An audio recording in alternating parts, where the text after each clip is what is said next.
Hello students, welcome to GPSC online. આ સેશનમાં આપણે સોલ્વ કરવા જઈ રહ્યા છીએ બિન સચિવાલય સ્પેશિયલ ઇંગ્લિશ ગ્રામર.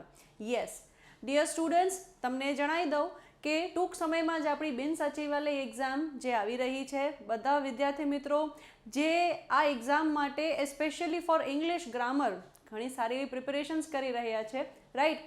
એ જ ઇંગ્લિશ ગ્રામર ઓરિએન્ટેડ આપણે હવે પાર્ટ વાઇઝ અમુક વિડીયોઝ લાવી રહ્યા છીએ જીપીએસસી ઓનલાઈન તરફથી, જેમાં ચેપ્ટર વાઇઝ તમને અપવાદો સહિત અમુક ક્વેશ્ચન્સ, અમુક પ્રશ્નો જોવા મળશે, રાઈટ. અપવાદોમાં તમને નિયમો પણ એમની અંદર જોવા મળશે, રાઈટ.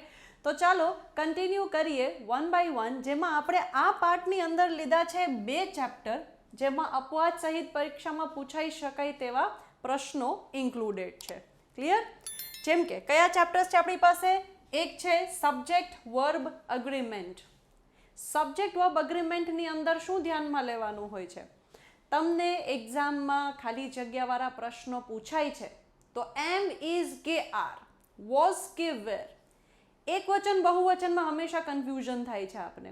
બસ એ જ કન્ફ્યુઝનને દૂર કરવાની છે, જે આપણે સોલ્વ કરીશું સબ્જેક્ટ વર્બ અગ્રીમેન્ટની અંદર, કે ફોર્મ્સ ઓફ ટુ બીનો ઉપયોગ am, is, are, was, were, do, does, have, has કેવી રીતે કરવાનો રહેશે. ઘણી વખત બહુ સહેલું લાગે છે, પણ ઘણી વખત સબ્જેક્ટ જે પ્રકારના આપ્યા હોય છે કે એક વચન હોવા છતાં પણ ત્યાં કંઈક બહુવચન આવે છે, જોઈશું પ્રશ્નની અંદર. નેક્સ્ટ આપણે ચેપ્ટર લીધું છે નાઉન, સબ્જેક્ટ ઓફ એગ્રીમેન્ટ અને નાઉન. ડિયર સ્ટુડન્ટ્સ, આવા જ આપણે ચેપ્ટર વાઇઝ અમુક પ્રશ્નો લઈશું, તેના અપવાદ ડિસ્કસ કરીશું અને એ જ પ્રશ્નોને આપણે સોલ્વ કરીશું chapter wise one by one. હવેથી વન બાય વન આના પાર્ટ્સ બહાર પડશે. આ છે એમનો પાર્ટ 1. બટ શરૂ કર્યા પહેલાં આપણે એક મહત્ત્વની વસ્તુ જોઈ લઈએ. આજે છેલ્લો દિવસ છે વિદ્યાર્થી મિત્રો, ડિયર સ્ટુડન્ટ્સ, આજે છેલ્લો દિવસ છે. કોઈ પણ જીપીએસસી ઓનલાઈનમાંથી એક કોર્સ તમે પરચેસ કરો છો, 3 મહિના માટેની એમની વેલિડિટી છે, તેમની કિંમત છે ફક્ત 999 રૂપિયા. 999 રૂપિયામાં 999માં તમને જનરલ કોર્સ, કોન્સ્ટેબલ, બિન સચિવાલય, પીએસઆઈ, તલાટી કમ મંત્રી, junior clerk, GSSB, health special, મુખ્ય સેવિકા, તમામ પ્રકારના કોર્સ તમે એમાંથી પરચેસ કરી શકો છો, રાઈટ. કોઈ પણ એક કોર્સ પરચેસ કરશો 999માં, વેલિડિટી 3 મહિના માટે. જો તમે હજુ સુધી જીપીએસસી ઓનલાઈન એપ્લિકેશન ડાઉનલોડ નથી કરી તો જલ્દી જ ડાઉનલોડ કરો, રાઈટ. ત્યાર પછી તેમાંથી તમે કોઈ પણ એક કોર્સ સિલેક્ટ કરી શકો છો. ફૂલ HD video lectures and perfect expert faculties દ્વારા તમને માર્ગદર્શન આપવામાં આવે છે. દરેક પ્રકારના કોર્સીસ તમે જોઈ શકો છો. મેઇન્સ કોર્સ છે, GSSB ઓલ ઇન વન છે, મિશન જીપીએસસી છે, ઇંગ્લિશ ગ્રામર પ્લસ વોકેબ છે, જનરલ કોર્સ છે, બિન સચિવાલય સ્પેશિયલ કોર્સ અવેલેબલ છે. જલ્દી કરો. ત્યાર પછી વધુ એક મહત્ત્વની વસ્તુ જે ઘણા ખરા વિદ્યાર્થીઓ જાણતા જ હશે, એ છે છેલ્લા 6 મહિનાનું વર્તમાન વિશેષ, જેની એક હાલમાં પુસ્તક બહાર પાડવામાં આવી છે. મૂળ કિંમત તો એની છે 250 રૂપિયા, બટ હાલ એ અવેલેબલ છે 180. It is available on ₹180, right.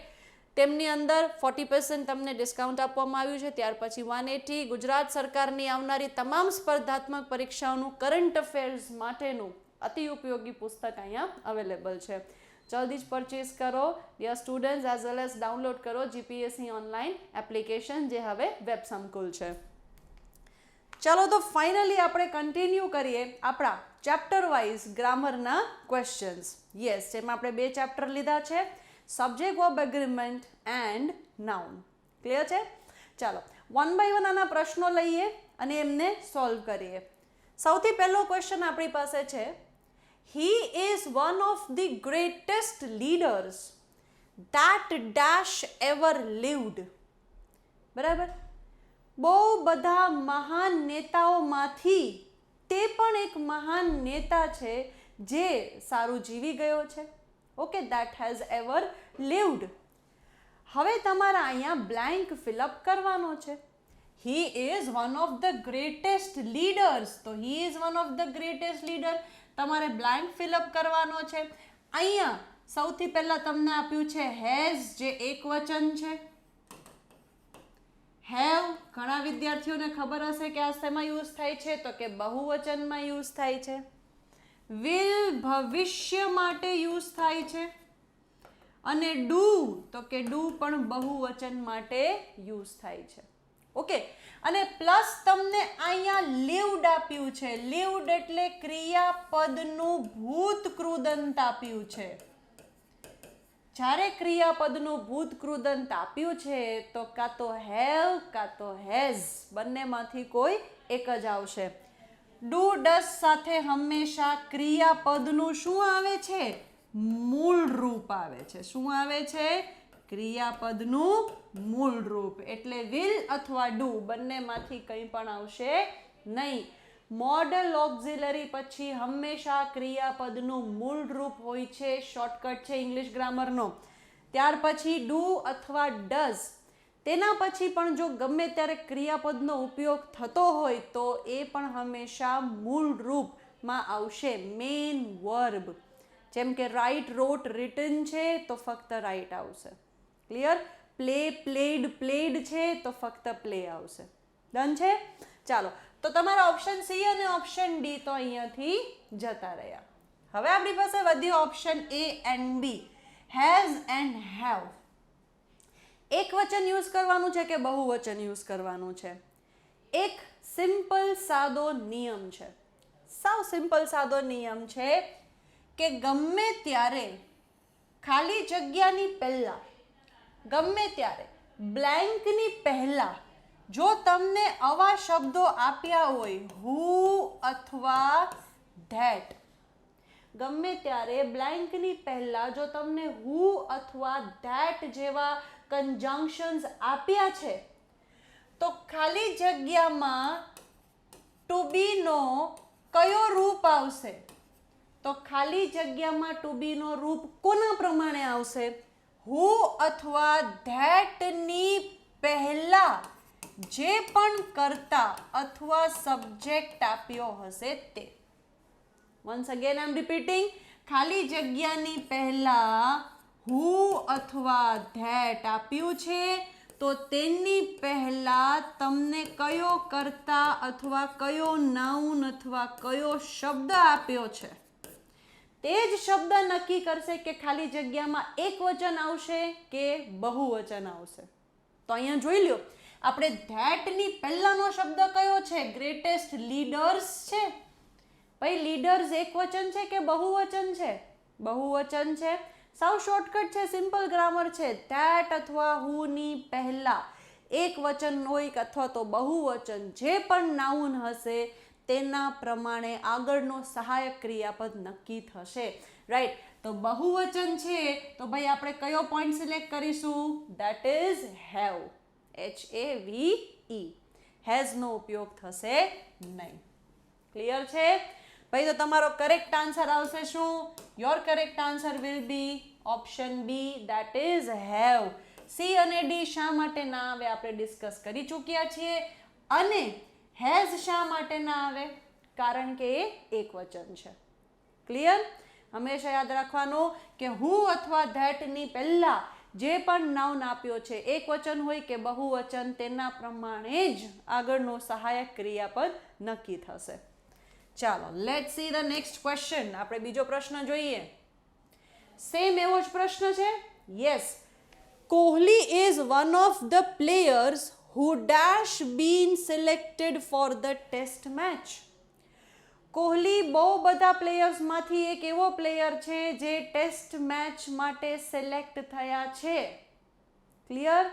Again simple સાદો નિયમ, હુ અથવા ધેટની પહેલા જે પણ સબ્જેક્ટ મૂક્યો છે, જે પણ નાઉન દેખાય છે, એના પ્રમાણે જ નક્કી થશે કે સહાયક ક્રિયાપદ એટલે હેલ્પિંગ વર્બ એક વચન આવશે કે બહુવચન આવશે. ઓકે, તો અગેન હેવ હેઝ આ શું છે? એક વચન છે. હેવ બહુવચન છે. ફરી પાછું સેમ, મોડલ ઓક્ઝિલરી પછી ક્રિયાપદ હંમેશા મૂળ રૂપમાં આવે છે. પણ અહીંયા તો તમને બીન સિલેક્ટેડ આપી દીધું છે, બધું ભૂતકૃદંત છે, કંઈ આવશે નહીં. હેવિંગ બીન સિલેક્ટેડ પણ પોસિબલ નથી, સમય તો દર્શાવતા નથી અહીંયા. ક્લિયર છે? ચાલો, તો ઇન ધેટ કેસ ફરી પાછા તમારી પાસે ઓપ્શન એ અને ઓપ્શન બી વધ્યા. તો જુઓ, હુ ની પહેલા શું લખ્યું છે? પ્લેયર્સ લખ્યું છે. પ્લેયર્સ શું છે? એકવચન કે બહુવચન? ઓફકોર્સ બહુવચન. બરાબર. તો બહુવચન માટે આપણે શું લઈશું ફરી પાછું અહીંયા? That is have. પ્લુરલ માટે શું લઈશું? હેવ. તો Kohli is one of the players who have been selected for the test match. has been નહીં આવે. ક્લિયર છે? ચાલો, હવે તમને અહીંયા ફરી પાછો એક શોર્ટકટ અને એક સિમ્પલ કન્ફ્યુઝન છે એ દૂર કરાવી દો. હું એમ કહું કે ખાલી હું કર્તાના સ્થાને એવું લખું, વન ઓફ માય ફ્રેન્ડ્સ, અથવા તો હું એવું લખું, વન ઓફ ધ પ્લેયર્સ. પછી હું એવી રીતે લખું કે Kohli is one of the players. જો હું એવી રીતે લખું કે Kohli is one of the players, Kohli એ પ્લેયર્સમાંથી એક વ્યક્તિ છે જે, મારે અહીંયા ફરજિયાત જે મૂકવું પડશે. આ બંનેની વચ્ચે તમને ડિફરન્સ સમજમાં આવે છે? રાઈટ. હું એમ કહું વન ઓફ માય ફ્રેન્ડ્સ અથવા વન ઓફ ધ પ્લેયર્સ, અહીંયા મેં કોઈનું નામ લીધું નથી. આમાંથી ખાલી હું એવી વાત કરું છું કે મારા બહુ બધા મિત્રો છે, તેમાંથી કોઈ એક, તો અહીંયા આવશે is. One of the players, બહુ બધા ખેલાડીઓમાંથી કોઈ એક, તો ફરી પાછું એક વચન આવશે ઇઝ. એક્ઝામ્પલ રૂપે ઇઝ અને આર લઈએ છીએ. Okay. Kohli is one of the players who, Kohli એ બધા ખેલાડીઓમાંથી એક છે જે, અહીંયા જે એટલે બધા ખેલાડીઓ વિશે વાત થાય છે. ઓકે. એટલે અહીંયા તમારે એમ ઇઝ આરમાંથી શું યુઝ કરવાનું રહેશે? આર. આ બંનેનું કન્ફ્યુઝન હંમેશા યાદ રાખજો અને સેપરેટ રાખજો. વન ઓફ ધ પ્લેયર્સ છે is, Kohli is one of the players છે, તમે સાથે એક બીજું પ્રોપર નાઉન એડ કરી દીધું છે. તો હવે અહીંયા વન એટલે એકની વાત થતી નથી, બધાની વાત થાય છે. આ નિયમને હંમેશા ડિફરન્ટ રાખજો. ક્લિયર છે? ચાલો, let's see the next question. Again same concept. Again right. Who અથવા ધેટની પહેલા જે પણ નાઉન અથવા પ્રોનાઉન છે એ જ નક્કી કરશે કે આગળ સહાયક ક્રિયાપદ શું આવશે. આપણે છે ને જનરલી હુ પછી ઇઝ મૂકવાની આદત હોય છે. યસ, હુ પછી જનરલી આપણે શું હોય છે? ઇઝ મૂકવાની આદત હોય છે. પણ અહીંયા તમે જુઓ કે ઇઝ સિવાય કંઈ બીજું મૂક્યું હોય ને તો એમ કે આ તો સારું નથી લાગતું. સારું નથી લાગતું એવી રીતે આપણે જવાનું જ નથી હો ઇંગ્લિશ ગ્રામરમાં. આપણે જે યોગ્ય અથવા ચોક્કસ ટેકનિકલ ગ્રામર છે એ પ્રમાણે જ આગળ વધવાનું. બરાબર? ચાલો, તો it is I who dash responsible for this mistake. એ હું જ છું જે આ ભૂલ માટે રિસ્પોન્સિબલ એટલે જવાબદાર. એ હું જ છું જે આ ભૂલ માટે જવાબદાર છે. તો તમે તમારી ખુદની જ વાત કરો છો કે તમે જ જવાબદાર છો. અને જો એમ પણ ના સમજમાં આવે તો અગેન યુઝ યોર શોર્ટકટ. ફરી પાછો શોર્ટકટ યુઝ કરો કે હુની પહેલા કયો નાઉન અથવા પ્રોનાઉન આવ્યો છે. ઓકે. હુની પહેલા કયો નાઉન અથવા પ્રોનાઉન આવ્યો છે. તો ભાઈ હુની પહેલા શું આવ્યું છે? આઈ આવ્યું છે. હવે એ જ નક્કી કરશે કે બ્લેન્કમાં શું આવશે. બટ ઓબ્વિયસ છે આઈ સાથે શું આવવાનું છે? એમ આવવાનું છે. ક્લિયર? થોડીક વાર માટે છે ને બિલકુલ સારું નહીં લાગે કે આ હું પછી છે ને આમ એમ નથી ગમતું, મજા નથી આવતી. બરાબર? મજા નથી આવતી, નથી ગમતું એવું કરવાનું જ નથી. ઓકે. આપણે હુની પહેલા ખુદ કરતા તેના વિશે વાત કરો છો તો ત્યાં શું આવશે? એમ આવશે. ઓકે. એ હું જ છું જે આ ભૂલ માટે જવાબદાર છે. ભાઈ ક્યાં આપ્યો છે તમને option am? Option D. That is your correct answer. I માટે ઇઝ નહીં, હેઝ નહીં, આર નહીં, કંઈ પણ નહીં આવે. અગેન મેં જેમ કહ્યું એમ થોડી વાર માટે ગમશે નહીં, સારું નહીં લાગે, કારણ કે આપણે યુઝ્યુઅલી હુ પછી એક વચનનો રૂપ જેમ કે હેઝ, ઇઝ આવું જ મૂકતા હોઈએ છીએ. બટ અહીંયા ફક્ત હુ નથી, હુની સાથે તમને પહેલાં એક પ્રોનાઉન આપી દીધો છે. ક્લિયર? ફક્ત હુ હોત તો આપણે તેને એક વચન તરીકે ટ્રીટ કરત. Who has broken this window, who is responsible for this mistake, પ્રશ્ન પૂછવા માટે યસ આપણે એક વચનનો સહારો લઈએ છીએ. ક્લિયર? ચાલો, let's see the next question.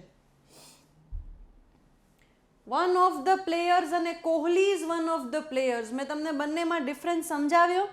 બસ એવો જ એક પ્રશ્ન હવે અહીંયા આવ્યો આપણી સામે. શું પ્રશ્ન છે? One of the pupils. ભાઈ પ્યુપિલ્સ એટલે શું થાય છે? બરાબર, પ્યુપિલ્સ એટલે વિદ્યાર્થીઓ. બરાબર, પ્યુપિલ્સ એટલે વિદ્યાર્થીઓ, રાઈટ? ચાલો, પ્યુપિલ એટલે અનુયાયી પણ થાય, પ્યુપિલ એટલે વિદ્યાર્થીઓ પણ થાય, જે તમારા શું કે ફૂટસ્ટેપ્સ પર ચાલે છે. ઓકે, તો વન ઓફ ધ પ્યુપિલ્સ. હવે જો તમે one of the pupils use કર્યું છે તો બહુ બધા વિદ્યાર્થીઓમાંથી તમે કોઈ એકની વાત કરો છો. વન ઓફ માય ફ્રેન્ડ્સ, મારા બહુ બધા મિત્રો છે, હું તેમાંથી કોઈ એકની વાત કરું છું. વન ઓફ ધ પ્યુપિલ્સ, મારા બહુ બધા વિદ્યાર્થીઓ છે, તેમાંથી હું કોઈ એકની વાત કરું છું. ક્લિયર છે? તો બહુ બધા વિદ્યાર્થીઓમાંથી કોઈ એક in our class dash a car, dash a car. હવે જો તમે એકની જ વાત કરો છો તો તમે ખાલી જગ્યામાં જે પણ યુઝ કરશો એ શું હોવું જોઈએ? એક વચન હોવું જોઈએ. બરાબર, શું હોવું જોઈએ? ફરજિયાત એક વચન જ હોવું જોઈએ. ઓકે, અકાર. બહુ બધા વિદ્યાર્થીઓમાંથી એક વિદ્યાર્થીની આ ગાડી છે અથવા તે આ ગાડીનો માલિક છે, કારણ કે તમને ઓપ્શનમાં જો શબ્દો એવા જ આપ્યા છે. ઓન એટલે માલિકી ધરાવી, તેનું કંઈક હોવું.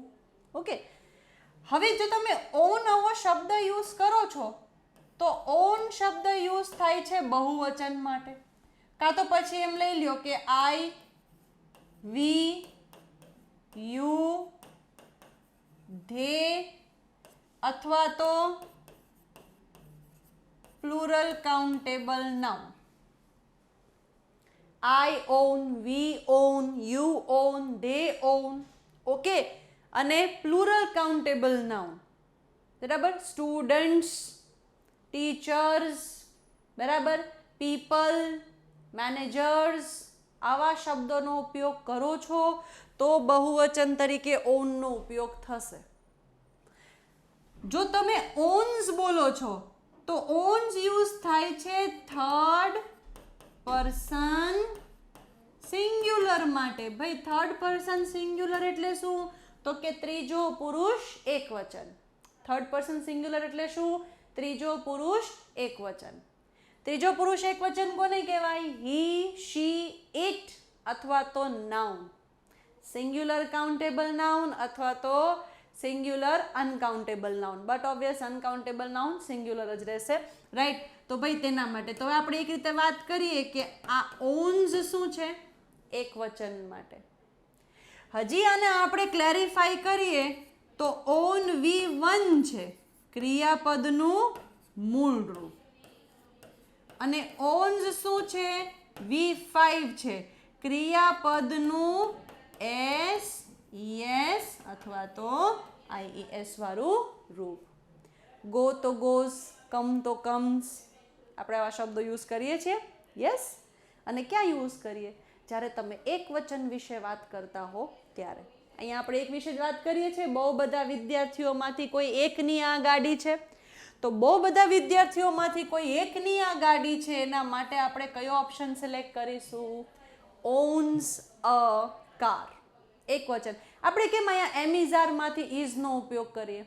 એવી જ રીતે ઓન અથવા ઓન્સમાંથી જે એક વચન હોય તેનો જ ઉપયોગ કરવાનો રહેશે. That is ones. સાવ સિમ્પલ સાદી તરીકે જો આપણે આને સમજીએ તો આપણે જે નાનપણથી શીખતા આવ્યા છીએ, આઈ ગો ટુ સ્કૂલ, બરાબર, અથવા તો દે ગો ટુ સ્કૂલ, અથવા તો સ્ટુડન્ટ્સ ગો ટુ સ્કૂલ, બહુવચન છે. પણ જો હું અહીંયા લખું સ્ટુડન્ટ અથવા તો હી શી, બરાબર, તો શું આવી જશે અહીંયા? ગોઝ ટુ સ્કૂલ આવી જશે. ક્લિયર છે? યસ, શું આવી જશે? Goes to school. આ છે V5 નો ઉપયોગ, જે આપણે ગ્રામરના કોર્સની અંદર વિસ્તારપૂર્વક સ્ટેપ બાય સ્ટેપ આપણે નિયમો સોલ્વ કરાવ્યા છે, જેમાં V5ના એટલે ક્રિયાપદનું જે SES વાળું રૂપ છે તેની કઈ કઈ શરતો હોવી જોઈએ, તેને કેવી રીતે ડિટેલમાં ઉપયોગ કરવામાં આવે છે, તે આપણે દરેક વસ્તુ આપણા ગ્રામર કોર્સની અંદર બહુ સારી રીતે એક્સપ્લેન કરી છે ડિયર સ્ટુડન્ટ્સ. રાઈટ? ચાલો કન્ટિન્યુ કરીએ. ઓવિંગ એમઇઝઆર પ્લસ ING જેવું અહીંયા કંઈ છે નહીં. હેવ ઓન્ડ તો આવશે નહીં, કારણ તમારે પહેલી વાત તો એક વચનની જરૂર હતી. ભાઈ હેવ શું છે? બહુવચન છે.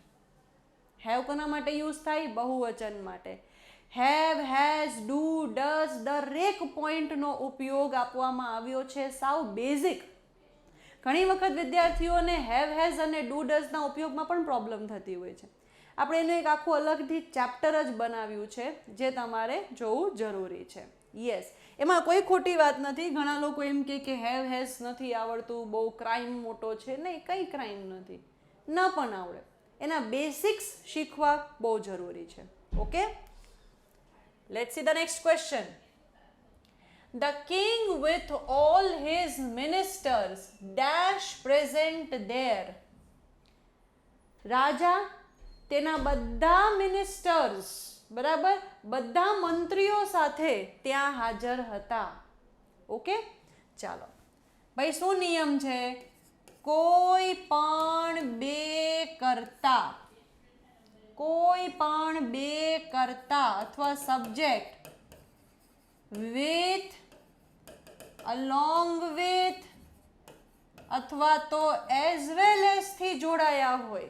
કોઈ પણ બે કરતા with, along with અથવા as well as થી જોડાયા હોય તો હંમેશા ફર્સ્ટ સબ્જેક્ટ અથવા તો with, along with અને as well as ની પહેલાનો સબ્જેક્ટ નક્કી કરશે કે આગળ સહાયક ક્રિયાપદ શું આવશે.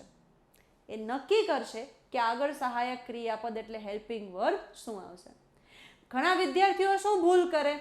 ભાઈ બ્લેન્કની પહેલા શું દેખાય છે? બહુવચન દેખાય છે ને, ચાલો અહીંયા જે પણ આવશે એ બહુવચન આવશે, કા વેર આવશે, કા હેવ આવશે, કંઈ પણ આવશે, કા આર આવશે. આ બધા બહુવચન છે. બ્લેન્કની પહેલા જે દેખાયું, આપણે યુઝ્યુઅલી આપણો માઇન્ડસેટ હોય, આપણે એ પ્રમાણે જ ખાલી જગ્યા પૂરતા હોય છે. ઓકે, પણ નહીં, બ્લેન્કની પહેલાનો શબ્દ અહીંયા નથી જોવાનો. કોઈ પણ બે કરતા with, along with અને as well as થી જોડાયા હોય તો હંમેશા ફર્સ્ટ સબ્જેક્ટ અથવા with, along with અને as well as ની પહેલાનો કરતા નક્કી કરશે કે ત્યાં સહાયક ક્રિયાપદ શું આવશે, ત્યાં હેલ્પિંગ વર્બ શું આવશે. ઓકે, તો આપણી પાસે with ની પહેલાનો સબ્જેક્ટ શું છે? The king. ધ કિંગ એક વચન છે. યસ, તો ભાઈ એક વચન માટે આપણી પાસે અહીંયા ક્લિયર કટ એક ઓપ્શન અવેલેબલ છે અને એ છે વોઝ. બાકી બધા ઓપ્શન કયા છે? બહુવચન છે. યસ, બધા ઓપ્શન કયા છે? બહુવચન છે, જે આપણે સિલેક્ટ કરશું નહીં. એવી જ રીતે ટૂંકમાં એવું યાદ રાખવાનું કે with, along with અને as well as ની પહેલાનો કરતા નક્કી કરશે કે સહાયક ક્રિયાપદ શું આવશે, અને આઈધર ઓર, નાઈધર નોર અથવા ઓર નોરમાં બીજા નંબરનો સબ્જેક્ટ એટલે કરતા, અથવા એવી રીતે નક્કી કરો કે ઓર અથવા નોર પછીનો કરતા નક્કી કરશે કે સહાયક ક્રિયાપદ શું આવશે. ટૂંકમાં યાદ રાખવાનું, with, along with, as well as માં પહેલાનો કરતા, આઈધર ઓર, નાઈધર નોર અથવા ઓર નોરમાં તેના પછીનો કરતા નક્કી કરશે. ઓકે, ચાલો પાછું એ નહીં ભૂલી જતા હો કે કેમાં પહેલું હતું ને કેમાં બીજું હતું. રાઈટ? ધ્યાનથી આમ યાદ રાખવાનું, પ્રશ્નો સોલ્વ કરવાના એમના. સાવ કોમન સિમ્પલ નિયમ છે સબ્જેક્ટ ઓફ એગ્રીમેન્ટનો. કયો નિયમ છે? કોઈ પણ બે સબ્જેક્ટ જો એન્ડ વડે જોડાયા હોય, નોર્મલી કોઈ પણ બે સબ્જેક્ટ એન્ડ વડે જોડાયા હોય તો આપણે બહુવચન લખીએ છીએ. જેમ કે I and you are neighbours. Are આવ્યું, હું અને તમે પાડોશી છીએ. ઓકે. પણ જો એ જ બે કરતા એન્ડ વડે જોડાયા છે અને તેની સાથે આર્ટિકલનો ઉપયોગ થયો છે, એ એન અથવા ધ, તો નિયમ બદલાઈ જશે. કોઈ પણ બે કરતા એન્ડ વડે જોડાયા તો નોર્મલી આપણે બહુવચનનો ઉપયોગ કરીએ છીએ. ઓકે. એમિઝારમાંથી આર, વોઝવેરમાંથી વર, હેવ હેઝમાંથી હેવ અને ડુ ડઝમાંથી ડુ. પણ જો બે કરતા એન્ડ વડે જોડાયા અને બંનેમાંથી આર્ટિકલનો ઉપયોગ થયો છે, એ અથવા એન અથવા ધ, તો નિયમ બદલી જશે. શું નિયમ આવશે? એન્ડ વડે જોડાયા અને ફક્ત પહેલા કરતા સાથે આર્ટિકલ લાગ્યો તો તમારો સહાયક ક્રિયાપદ એક વચન આવશે. એમિઝારમાંથી ઇઝ, વોઝવેરમાંથી વોઝ. જો હું એમ કહેતી હોઉં a black and white table, a black and white table, તો એક જ ટેબલ છે જે બ્લેક પણ છે અને વ્હાઇટ પણ છે, બંને પેન્ટ અંદર છે, તો આવશે ઇઝ. પણ જો હું એમ કહું કે a black and a white table, જો હું એવી રીતે કહેતી હોઉં a black and a white table, તો ભાઈ બંને બાજુ આર્ટિકલ આવ્યા. A black and a white table, તો એમિઝારમાંથી શું યુઝ કરું? આર. કારણ કે બ્લેક ટેબલ પણ અલગ છે અને વ્હાઇટ ટેબલ પણ અલગ છે. પણ જો હું એમ કહું કે અ બ્લેક એન્ડ વ્હાઇટ, ખાલી ફક્ત પહેલા સબ્જેક્ટ સાથે આર્ટિકલ આવ્યો છે, તો અહીંયા આવશે ઇઝ. ટૂંકમાં એક વચન. ઓકે. ઘણા વિદ્યાર્થીઓને નિયમ સમજાવીએ ને તો સ્ટુડન્ટ એવા પ્રશ્નો કરે, મેમ પહેલા સબ્જેક્ટ સાથે આર્ટિકલ ના આવે અને ફક્ત બીજા સબ્જેક્ટ સાથે આર્ટિકલ આવે તો શું કરવાનું? પ્રશ્નો તો પાછા તમે ગમે ત્યાંથી ઉચકી આવો. અને ઇંગ્લિશ ગ્રામરમાં તો લેજેન્ડરી પ્રશ્નો હોય છે વિદ્યાર્થીઓના. ભાઈ ફક્ત બીજા સબ્જેક્ટમાં આર્ટિકલ આવશે જ નહીં, જે પણ આવશે એ બંનેનું કોમન પહેલા સબ્જેક્ટ માટે આવશે અથવા તો એન્ડ વડે જોડાયા બંને અલગ અલગ સબ્જેક્ટ સાથે આર્ટિકલનો ઉપયોગ થશે. ઓકે.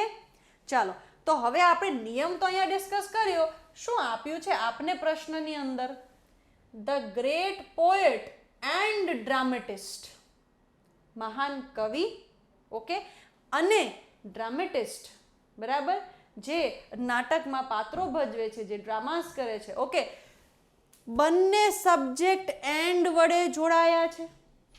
આર્ટિકલ ફક્ત એક પહેલા સબ્જેક્ટની સાથે છે.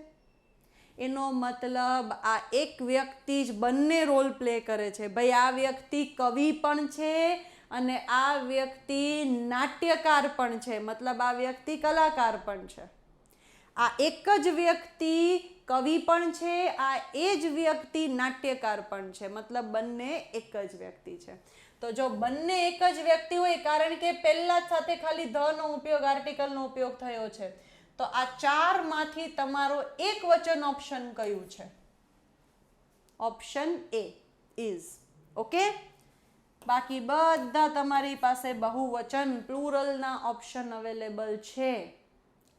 જો ધ પોએટ એન્ડ ધ ડ્રામેટિસ્ટ હોત તો આપણે બહુવચનનો ઉપયોગ કરત. ક્લિયર? પણ છે આ ફક્ત એક વચન. આ એક જ વ્યક્તિ છે જે મહાન કવિ પણ છે અને તે એક નાટ્યકાર પણ છે. ક્લિયર? ચાલો, let's see the next question. Neither John nor you, મેં શું સમજાવ્યું હતું? વિથ, અલોંગ વિથ અને એઝ વેલ એઝમાં વિથ, અલોંગ વિથ અને એઝ વેલ એઝની પહેલાનો કરતા નક્કી કરશે અને આઈધર ઓર અને નાઇધર નોરમાં ઓર અથવા નોર પછીનો સબ્જેક્ટ નક્કી કરશે કે હેલ્પિંગ વર્બ અથવા સહાયક ક્રિયાપદ શું આવશે? શું આપ્યું છે અહીંયા? ઓર અથવા નોર પછી યુ આપ્યું છે. યસ, તો યુ પ્રમાણે જ નક્કી થશે કે હેલ્પિંગ વર્બ શું આવશે. યુ પછી વોઝ તો આવતું નથી. યસ, વરનો ઉપયોગ થાય છે. ઘણા વિદ્યાર્થીઓ એવું પણ પૂછે આમાં આર આપ્યું હોત તો સાથે ઓપ્શનમાં તો શું કરત? ભાઈ જો વર અને આર બંને સાથે ઓપ્શનમાં આપે ને તો એ લોકો કંઈક હિન્ટ આપે. જો એને અહીંયા છે ને એટ પ્રેઝન્ટ આપ્યું છે પણ એ પ્રેઝન્ટ તો હાજર રહેવા માટે છે, રાઈટ? પણ ધ્યાન રાખજો કોઈક ને કોઈક એવો હિન્ટ એ લોકો આપશે જ. જેમ કે હું તમને એક એક્ઝામ્પલ આપું. એક્ઝામમાં એક પ્રશ્ન પૂછાયો હતો કે a black and white cow dash grazing in the field. ધ્યાનથી જોજો. ઓપ્શન હતા was, is, were અને આર. ઓકે, હવે a black and white cow is grazing in the field now. આવો કંઈક પ્રશ્ન હતો. હવે વિદ્યાર્થીઓને નિયમ તો ખબર છે કે એન્ડ વડે બે કરતા જોડાયા હોય અને ફક્ત એક જ આર્ટિકલ, એક સાથે આર્ટિકલનો ઉપયોગ થયો હોય તો તમારો સહાયક ક્રિયાપદ એક વચનમાં આવશે. ફિક્સ છે. કારણ કે આ જ ગાય બ્લેક પણ છે અને આ જ ગાય વ્હાઈટ પણ છે. બ્લેક એન્ડ વ્હાઈટ કાવ છે પણ છે એક જ, તો એક વચન આવશે. તો ભાઈ એક વચન માટે તો તમને વોઝ અને ઇઝ બંને આપ્યા છે, વર અને આર તો આવશે નહીં. તો ઘણા વિદ્યાર્થીઓ ત્યાં વિચારવા બેઠા કે વોઝ આવશે કે ઇઝ આવશે, કારણ કે એક વચન છે અને બે ઓપ્શન એક વચનના આપ્યા છે. ધ્યાનથી જુઓ, અહીંયા તમને નાવ આપી દીધું છે. ચાલુ વર્તમાન કાળનો જ પોઈન્ટ ઓલરેડી તમને અહીંયા આપી દીધો છે જે વર્તમાન દર્શાવે છે. તો બટ ઓબ્વિયસ છે અહીંયા શું આવશે? ઇઝ આવશે. Okay, is grazing in the field, તે ચરી રહી છે. ડન. તો ભાઈ જો તમને સાથે એક સાથે આવા કોઈ ઓપ્શન આપે તો કંઈક હિન્ટ 100% આપ્યો હશે તમને વાક્યની અંદર. ધ્યાનથી વિધાઉટ ટેન્શન એકવાર બે વાર એને ફરી પાછું વાંચો. Okay, next one. સૌથી ઇમ્પોર્ટન્ટ પોઈન્ટ અને એક્ઝામમાં પૂછાઈ ચૂક્યો છે આવો એક પ્રશ્ન, રાઈટ? એક્ઝામમાં પૂછાઈ ચૂક્યો છે. અગેન અહીંયા ધ્યાન રાખજો કે he and not I dash done this. હવે ઘણા વિદ્યાર્થીઓ I ને ધ્યાનમાં રાખીને અહીંયા have નો ઉપયોગ કરી લેશે, પણ આનો મીનિંગ સમજો. તેને આ કાર્ય કર્યું છે, મેં નથી કર્યું. he, not I. Okay, he and not I have done this તો ખોટું છે, ત્યાં આવશે has done this.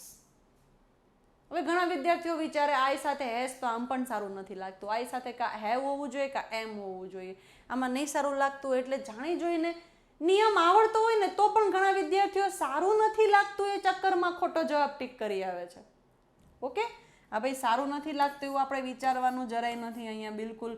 અને મેક્સિમમ સ્ટુડન્ટ આનો પણ ઉપયોગ કરશે કે ભાઈ આઈ સાથે મારું તો એમ ફેવરેટ છે. આપણા સૌથી ફેવરેટ ઈડી, આઈએનજી, એમ, આપણે આવું બધું બહુ ગમે. તો એવું ફેવરેટ વાળું ના રાખો, રાઈટ? એમ ઇઝ આર પછી done, I am done this, કોઈ મિનિંગ નીકળતો નથી. ઓકે, હવે અગેન ટૂંકમાં મેં તમને એક શોર્ટકટ શીખવ્યો હતો કે હુ અથવા ધેટની પહેલાં જે કરતા હોય તેના પ્રમાણે અહીંયા સહાયક ક્રિયાપદનો ઉપયોગ કરો. તો એમાં હજી એક પોઈન્ટ જોડી દો શોર્ટકટમાં યાદ રાખવા માટે કે હુ, ધેટ અથવા એન્ડ નોટ, બરાબર, તેની પહેલા જે કર્તા આપ્યો છે તે જ નક્કી કરશે કે હેલ્પિંગ વર્બ શું આવશે. ક્લિયર?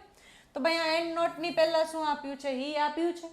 હી માટે આપણે આમાંથી કયો સિલેક્ટ કરશું? હી ઇઝ તો સિલેક્ટ નહીં કરી શકીએ. કારણ શું છે? he is done this પણ ના આવે, કારણ કે am is are plus do, did, done ક્રિયાપદનું ભૂતકૃદન છે એમ ઇઝ આર પ્લસ ક્રિયાપદનું ભૂતકૃદંત ફક્ત પેસિવ વોઇસમાં જ આવે, કોઈના દ્વારા કંઈ કામ થયું છે તો અહીંયા તો એને ખુદ કામ કર્યું છે, આ એક્ટિવ વોઇસ છે એટલે ઇઝનો ઉપયોગ થશે નહીં. તમારો કરેક્ટ આન્સર શું હતો? He and not I has done this. Clear? ચાલો let's go with the next question. The sheep dash grazing in the field.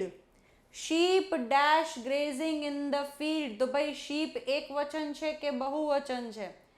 sheepનું એક વચન પણ sheep થાય છે ઘેટા, અને sheepનું બહુવચન પણ ઘેટા એટલે sheep જ થાય છે. કોઈ દિવસ sheepનું sheeps થશે નહીં.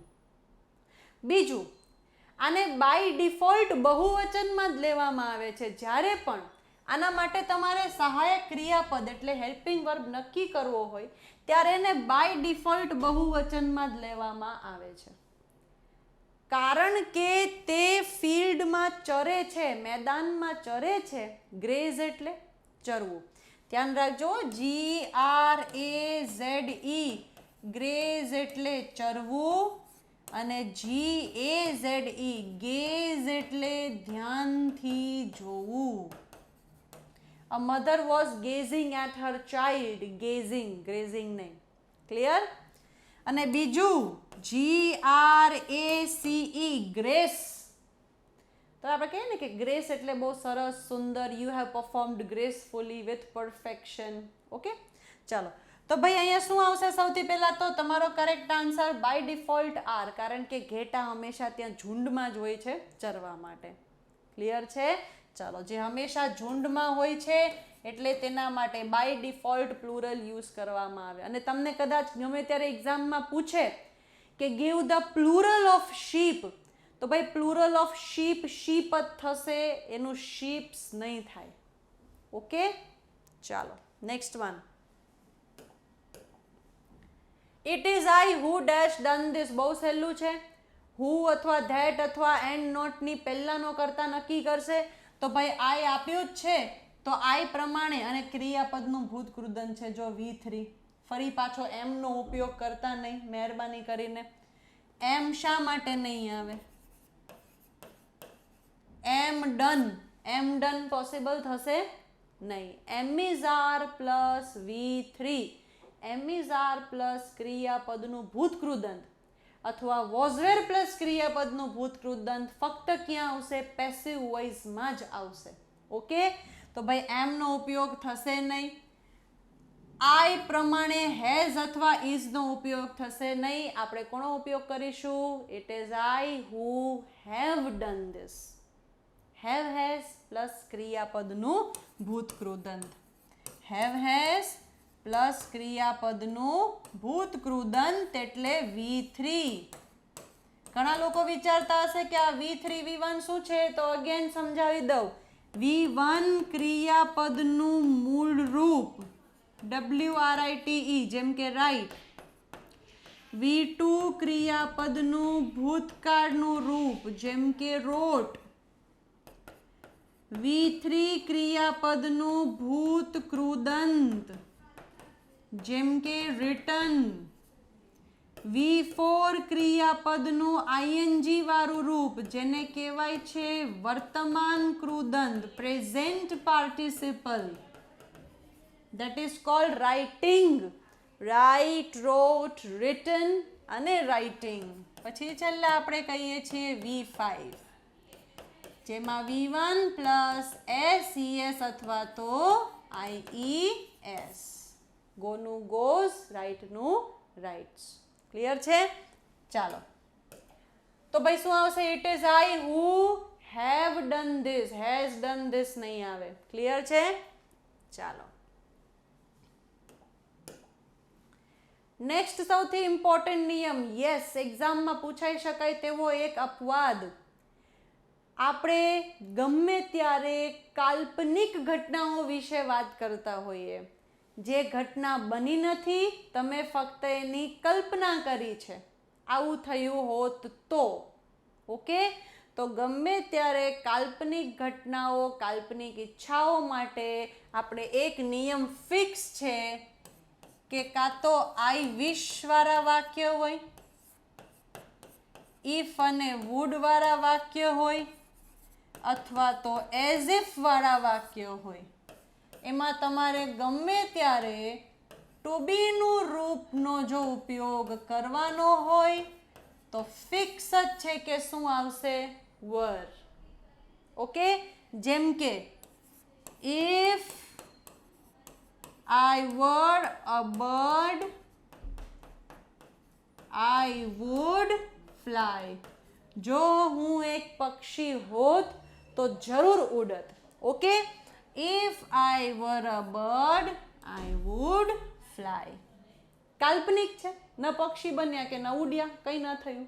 ઓકે, તો if I were a bird, I would fly. Done છે. એવી જ રીતે આઈ વિશ, ઇફ અથવા ઇફ વુડ વાળા વાક્ય અને એઝ ઇફ આપણે ઓલરેડી ડિસ્કસ કરી ચૂક્યા છે છેલ્લા રિવિઝનની અંદર. શી સિંગ્સ એઝ ઇફ, હવે આવી જશે શી વર. આપણે તો એમ કહીએ હી શીટ, આ તો બધા એક વચન છે, તો પણ કેમ બહુવચન આવ્યું? WERE વર એક કાલ્પનિક સહાયક ક્રિયાપદનું રૂપ ગણાય છે ભૂતકાળમાં. જાણે કે તે લતા મંગેશકર હોય. શી સિંગ્સ એઝ ઇફ શી વર લતા મંગેશકર. બરાબર, જેને જે જોડવું હોય, લતા મંગેશકર, આશા દેવી, કા પછી આજકાલ તો ટ્રેન્ડમાં નેહા કક્કર, જેને જે સારું લાગતું હોય ને, આપણે તો એક્ઝામ્પલ લીધું છે એટલે. ઓકે, તો આઈ વિશ વાળા વાક્ય, ઇફ વુડ વાળા અથવા એઝ ઇફ વાળા વાક્ય સાથે સહાયક ક્રિયાપદ હંમેશા ગમે તે કરતા હોય, હેલ્પિંગ વર્બ વર જ આવશે, WERE. ઓકે, તો આઈ વિશ વાળો વાક્ય છે, I wish he dash the chief minister of Bihar. મારી ઈચ્છા છે, આઈ વિશ કાશ, આઈ વિશ એટલે કાશ, આપણે એવું બોલીએ ને, રાઈટ? તો I wish he dash the chief minister of Bihar. Fix છે, કાલ્પનિક ઘટનાઓ માટે વરનો ઉપયોગ કરવામાં આવે છે. I wish my brother were an engineer. કાશ મારો ભાઈ એક એન્જિનિયર હોત. I wish my friend were a doctor. કાશ મારો મિત્ર એક ડોક્ટર હોત. હવે માય ફ્રેન્ડ તો એક વચન છે, તેમ છતાં વર્ડનો ઉપયોગ થયો. ઓકે, ચાલો, તો તમારો કરેક્ટ આન્સર આવશે કાલ્પનિક જેટલી પણ ઘટનાઓ, આઈ વિશ, એઝ ઇફ અથવા તો કયો, તો કે આઈ અને વુડના કોમ્બિનેશન વાળો, જેમાં તમારે જો ટુ બીના રૂપનો ઉપયોગ કરવાનો હોય તો ફક્ત વર આવશે. ક્રિયાપદ વાળા પાછા ટેન્સીસના નિયમો અલગ છે, એને ધ્યાન રાખજો, એ આપણે ટેન્સીસના પાર્ટમાં શીખીશું. જો આવ્યું કોમ્બિનેશન, ઇફ અને વુડ વાળું કોમ્બિનેશનની વાત થઈ ગઈ અને ફક્ત ટુ બીના રૂપથી ખાલી જગ્યા પૂરવાની છે. If I dash rich I would buy a car. જો હું અમીર હોત તો હું ગાડી ખરીદેત. જો હું અમીર હોત તો હું ગાડી ખરીદેત. તો if I were rich I would buy a car. હવે આઈ સાથે તો શું આવે? આઈ વોઝ જ આવે. ઓકે, આઈ હેવ જ આવે, પણ અહીંયા આઈ વર આવ્યું. ઓકે, આઈ સાથે એમ આવે. ઓકે, એમિઝારમાંથી વોઝરમાંથી શું આવે? તો કે વોઝ આવે. અહીંયા વરનો ઉપયોગ કરવામાં આવ્યો છે, તો આપણે ડેફિનેટલી કયો છે? આ કાલ્પનિક ઘટનાઓ છે. બરાબર? યસ, આ શું છે?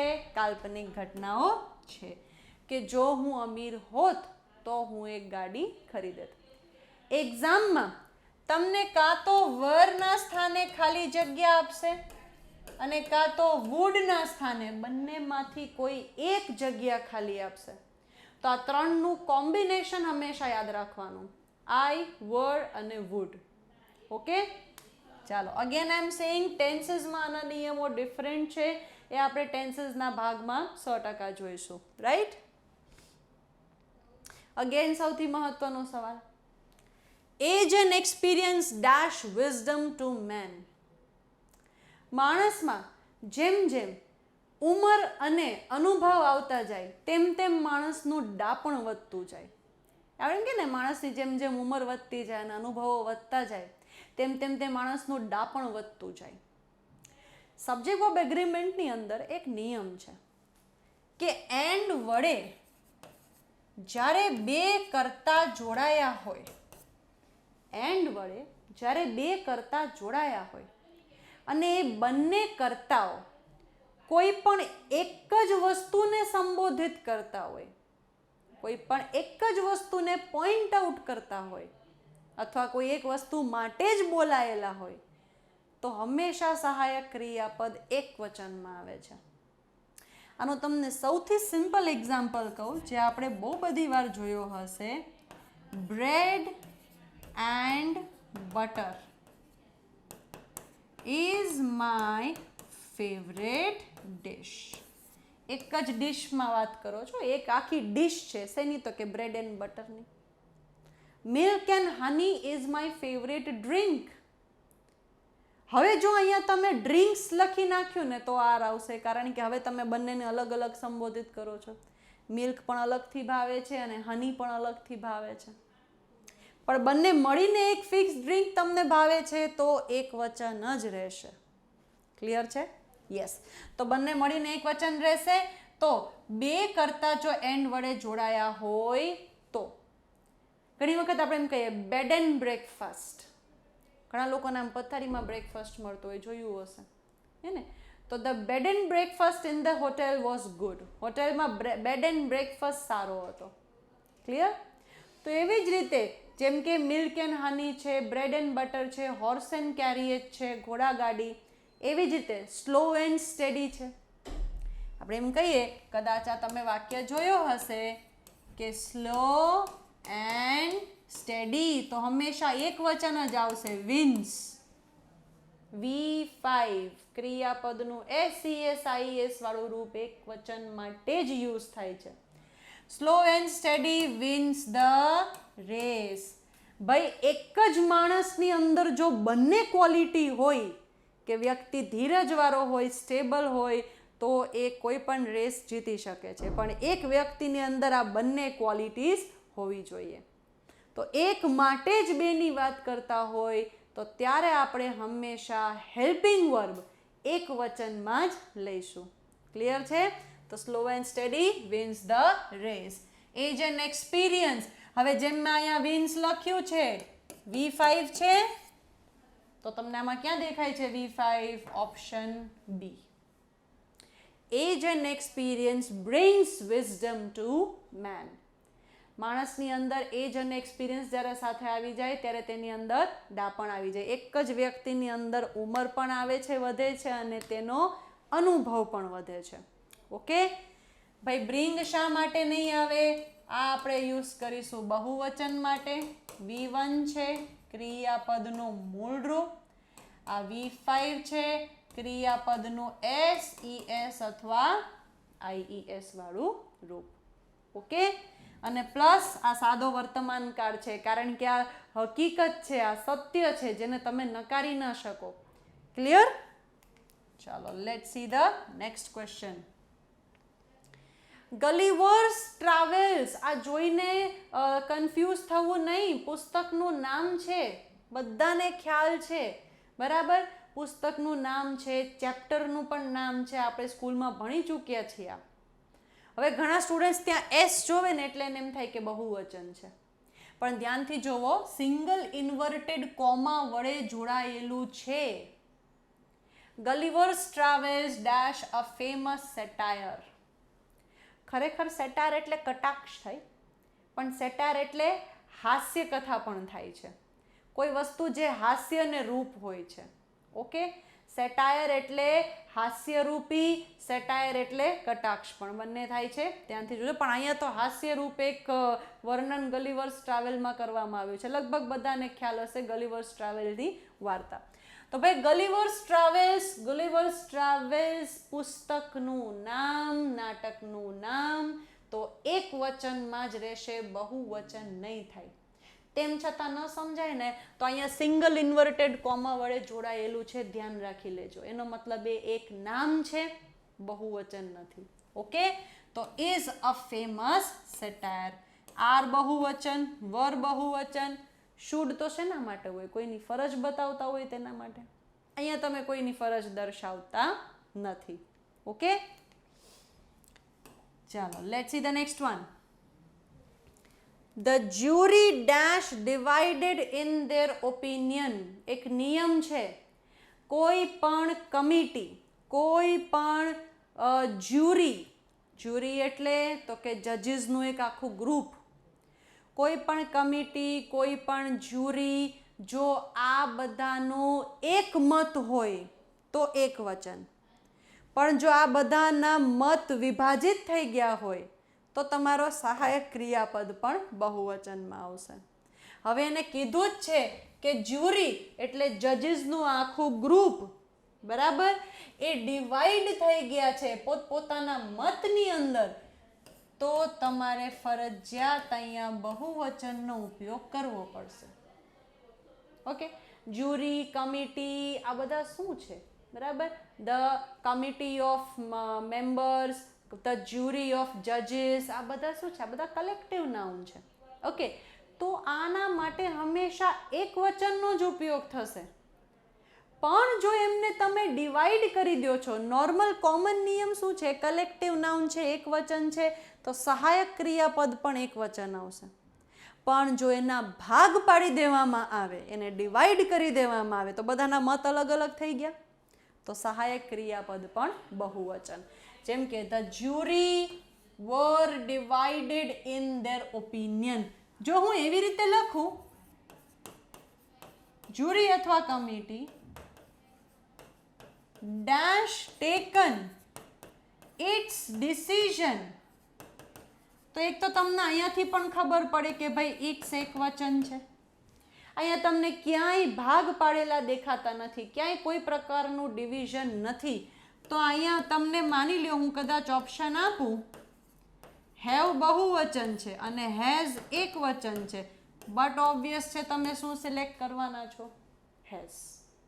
ઓકે, કારણ કે અહીંયા બધાનો મત એક જ છે અને અહીંયા શું થઈ ગયું? તો કે અહીંયા એ લોકો ડિવાઈડ થઈ ગયા છે, એટલે તમારો આન્સર આવશે ધેટ ઇઝ વર. નહીં ઇઝ નહીં, નહીં વોઝ નહીં કે નહીં એમ. નેક્સ્ટ ક્વેશ્ચન પર જઈએ. જો કમિટીએ તેમના ચેરમેનને સિલેક્ટ કરી લીધા છે, કમિટીએ તેમના જે ચેરમેન છે તેને સિલેક્ટ કરી લીધા છે. હવે અહીંયા ડિવાઈડ જેવો કોઈ શબ્દ તો લખ્યો જ નથી. મને કેમ ખબર પડે કે એક વચન આવશે કે બહુવચન આવશે? ભાગ પાડ્યા કે નથી પાડ્યા?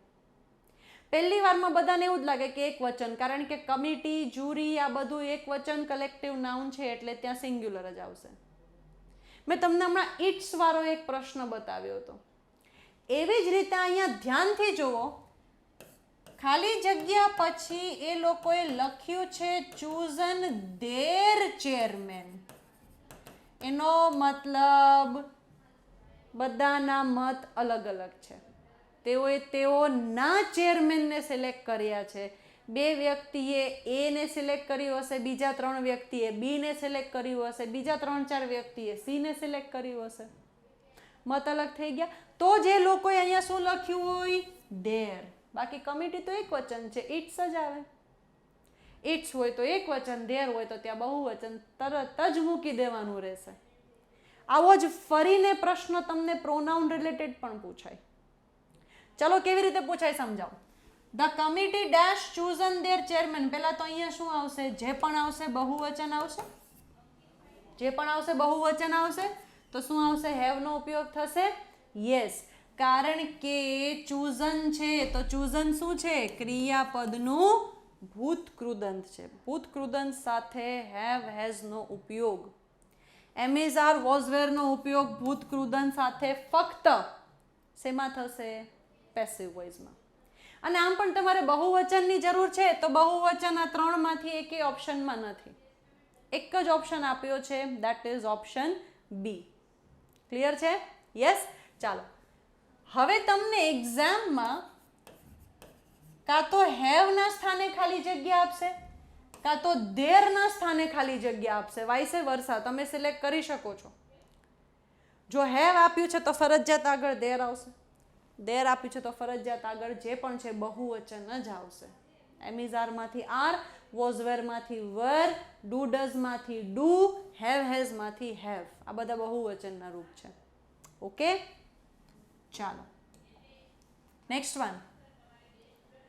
1000 rupees dash a big sum. 1000 રૂપિયા એક મોટી રકમ છે. એક નિયમ છે, કોઈ પણ એકમ, કોઈ પણ માપ અથવા કોઈ પણ સંખ્યા વિશે વાત થતી હોય તો હંમેશા સહાયક ક્રિયાપદ એકવચન આવશે. કોઈ પણ એકમ, કોઈ પણ માપ અથવા કોઈ પણ સંખ્યા વિશે વાત થતી હોય તો હંમેશા સહાયક ક્રિયાપદ શું આવશે? એકવચન આવશે. ક્લિયર છે? તો 1000 rupees 1000 રૂપિયા મોટી રકમ છે. એક વચન ક્યાં આપ્યું છે? ઇઝમાં જ આપ્યું છે. ઓકે, તો આર અથવા વર નો ઉપયોગ થશે નહીં. જેમ કે હું એમ કહું કે 30% of cake dash spoiled. 30% cake બગડી ગઈ. તો હવે એમ નહીં વિચારવાનું કે 30 છે તો એમ ઇઝ આર માંથી આર આવશે, કારણ કે 30 લખ્યું તેનો ભાગ છે. કોઈ પણ એકમ, માપ કે ભાગ હોય તો હંમેશા સહાયક ક્રિયાપદ એકવચન જ આવે છે. અહીંયા આવશે is. half of the milk is spoiled. Clear? યાદ રાખવાનું હંમેશા. અને કોઈ દિવસ આવી રીતે નહીં આવે 1000 અને પછી ફરી પાછું રૂપીઝ. 1000 રૂપીઝ જ આવશે. ડન? ચાલો. either your friends or your brother dash broken the law. or અથવા નોર પછીનો કરતા નક્કી કરશે. સહાયક ક્રિયાપદ શું આવશે? or અથવા નોર પછી શું આવ્યું છે? your brother આવ્યું. સિંગ્યુલર છે. ચલો, તો સિંગ્યુલર છે તો આ ચારમાંથી તમારી પાસે એક વચનનું કયું ઓપ્શન છે? બે ઓપ્શન છે, બી અને સી. એ અને ડી તો બહુવચન છે. શું લખ્યું છે ત્યાં? ડેશ બ્રોકન ધ લો. લો ખુદ આ વ્યક્તિએ જાતે જ તોડ્યો છે. હવે વ્યક્તિએ જાતે લો તોડ્યો હોય તો ભાઈ આવશે આ તો એક્ટિવ વોઇસ. એક્ટિવ વોઇસમાં હંમેશા શું હોય છે? હેવ હેઝ પ્લસ ક્રિયાપદનું ભૂતકૃદંત. એમ ઇઝ આર પ્લસ ક્રિયાપદનું ભૂતકૃદંત ક્યારે આવે? જ્યારે સાદો વર્તમાન પેસિવ વોઇસ હોય ત્યારે. અહીંયા સાદો વર્તમાન પેસિવ વોઇસ નથી. દરરોજ કોઈ બારીઓ નથી તોડતું હો, ના તોડાય કોઈ દિવસ.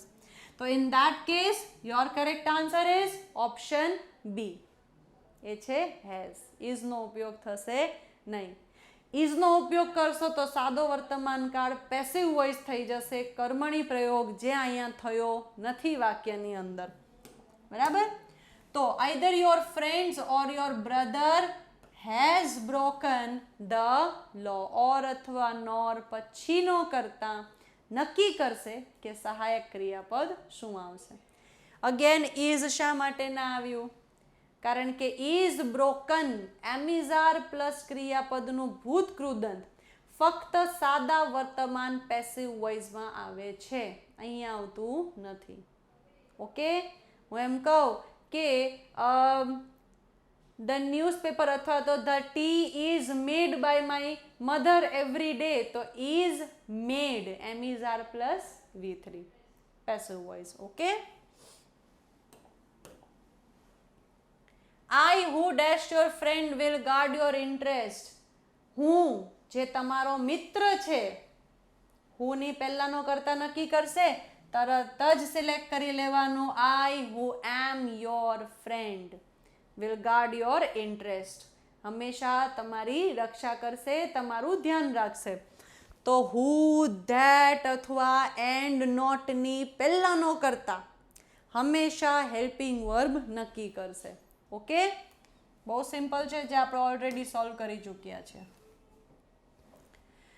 હમણાં જ મેં તમને કીધું કે 1000 રૂપીઝ, તો 1000s નહીં આવે કોઈ દિવસ. એવી જ રીતે 500 કિલોમીટર્સ આવશે, 500 કિલોમીટર આવશે નહીં. 500s કોઈ દિવસ નહીં મૂકવાનું, ખોટું છે. 500 100 કેવી રીતે બોલશો? 500 બોલવાનું છે, 500 કોઈ દિવસ એવું બોલ્યું છે? 500 200 બધામાં એસ લગાડી દીધો. હા, કિલોમીટર્સ ત્યાં 500 કિલોમીટર છે, તમે બહુવચનનો ઉપયોગ કર્યો. ઓકે, તો 500 kilometres is a long distance, બહુ લાંબો રન છે. જો ફરી પાછું એકમ અથવા માપ દર્શાવ્યો તો સહાયક ક્રિયાપદ તો એક વચનમાં જ આવ્યું, ભલે ને 500 કિલોમીટર લખ્યું છે, પણ એ કોઈ એક એકમ છે, એક માપ છે, એક સંખ્યા છે, હંમેશા સહાયક ક્રિયાપદ એક વચન. તમે જોયું પણ હશે, સાંભળ્યું પણ હશે, 2 and 2 makes 4, એક વચન. મેક્સ એક વચન છે કારણ કે V5 છે. ઓકે, ચાલો તો ભાઈ તમારો સાચો આન્સર શું છે? 500 કિલોમીટર્સ, 10,000 કિલોમીટર્સ, થાઉઝન્ડ્સ નહીં આવે. Okay, next one. હવે આપણે ધીરે ધીરે નાઉન ઉપર એન્ટર થઈ ચૂક્યા છીએ, રાઈટ? ચલો, નાઉન રિલેટેડ બધા પ્રશ્નો છે. The earthquake is a natural dash. ભાઈ અર્થક્વેક છે એ એક નેચરલ, એ એક પ્રાકૃતિક ઘટના છે. ભૂકંપ એક પ્રાકૃતિક ઘટના છે. તમે એક ઘટના વિશે વાત કરો છો તો દેટ ઇઝ ફિનોમેનન, અને એકથી વધુ ઘટના વિશે વાત કરો છો તો દેટ ઇઝ ફિનોમેના, બહુવચન અને એકવચન. એક ઘટના વિશે વાત કરો છો તો ભાઈ એક ઘટના માટે આપણે શું યુઝ કરીશું? ફિનોમેનન. ફિનોમેનન એટલે ઘટના, ફિનોમેના એટલે ઘટનાઓ. આવું એક વચન બહુવચનમાં પણ પૂછાઈ શકાય. Give the plural of phenomenon. તો પ્લુરલ શું થશે ફિનોમેનનનું? ફિનોમેના. ઓકે, ફિનોમેનાઝ ને ફિનોમેનાઝ ને અપોસ્ટ્રોફી ને ભાઈ આવું કંઈ થશે નહીં હો.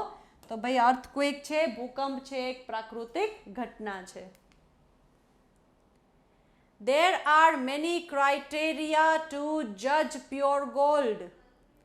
પ્યોર ગોલ્ડને જજ કરવાના ઘણા બધા ક્રાઇટેરિયા છે. તો ક્રાઇટેરિયા, ઓકે, મેની પછી હંમેશા બહુવચનનો ઉપયોગ થાય છે, અને જો તમે મેની અનો ઉપયોગ કરો છો તો ત્યાર પછી હંમેશા એક વચન આવે છે. આ ખાસ ડિફરન્સ યાદ રાખજો. હું એમ કહું કે મેની, તો પછી આવશે મેંગોઝ અને પછી આવશે are. Many mangoes are rotten. Okay, સડી ગયા. પણ હું એમ કહું કે મેની અ, તો ભાઈ ત્યાર પછી મેંગો આવશે અને ઇઝ આવશે. જો તમારો નાઉન બહુવચન છે, સહાયક ક્રિયાપદ પણ બહુવચન છે, અને મેની અ યુઝ કરો છો તો નાઉન એક વચન અને સહાયક ક્રિયાપદ પણ એક વચન. યાદ રાખજો. તો બટ ઓબ્વિયસલી ભાઈ મેની પછી શું આવે હંમેશા? ભાઈ મેની પછી હંમેશા નાઉન બહુવચનમાં આવે છે. તો તમારે આમાં ક્રાઇટેરિયા, માપદંડ જેને આપણે કહીએ છીએ, એ બહુવચનમાં શોધવાનું છે. તો ભાઈ ક્રાઇટેરિયા તમારું બહુવચનમાં ક્યાં છે? Criteria itself is plural. બરાબર, ક્રાઇટેરિયા આપમાં જ એક પ્લુરલ શબ્દ છે, એક બહુવચન છે, જેને આપણે શું કહીએ છીએ? માપદંડ કહીએ છીએ. ક્લિયર? ચાલો, તો ભાઈ એ માપદંડ, હવે કદાચ આ બહુવચન છે તો આનું એક વચન શું થશે? આનું એક વચન થશે ક્રાઇટેરિયન, જે તમને ઇનફેક્ટ ઓપ્શનમાં પણ નથી આપ્યું, ત્યાં ક્રાઇટેરિયન્સ આપ્યું છે. ભાઈ આ ખોટું છે. ક્લિયર? બાકી બધા તો શબ્દ પ્રમાણે જ ઓપ્શન ખોટા છે. ઓકે, ચાલો. એક વચન ક્રાઇટેરિયન, બહુવચન ક્રાઇટેરિયા. મેની અ હોત તો ક્રાઇટેરિયન, મેની છે તો criteria. Okay, 4 eggs are to be bought. 4 dozen egg લઈ આવવાના છે. બ્રિંગનું ભૂતકાળ, ઓકે, બાયનું ભૂતકાળ બોટ, બ્રિંગનું ભૂતકાળ બોટ.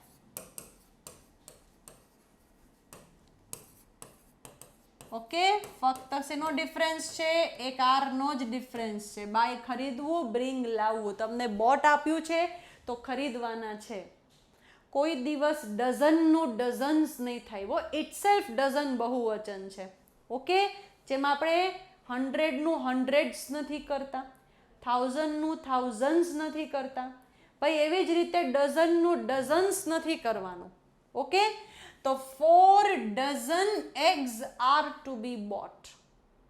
પછી એમાં કેટલું બહુવચન કરશો? ઓલરેડી ડઝન બહુવચન છે. 12નું એક જથ્થો, 12નું એક ગ્રુપ. તો ભાઈ ડઝનને કોઈ દિવસ બહુવચનમાં લેવું નહીં. ઓકે, ચલો નેક્સ્ટ વન.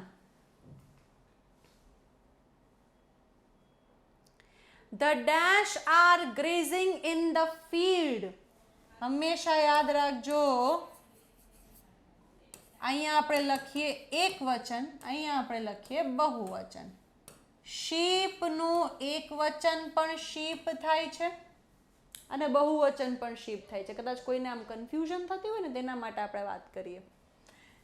એવી જ રીતે કેટલનું એક વચન પણ કેટલ થાય છે અને કેટલનું બહુવચન પણ કેટલ થાય છે. ઓકે, હા, કેટલનું કેટલ્સ થાય છે ખરા, નો ડાઉટ, પણ એ કયા સંદર્ભમાં થાય છે એ સમજાવું. તો સૌથી પહેલા કદાચ તમને કોઈ પૂછે કે ભાઈ કેટલનું બહુવચન શું? ભાઈ કેટલનું બહુવચન કેટલ જ રહેશે, શીપનું બહુવચન શીપ જ રહેશે.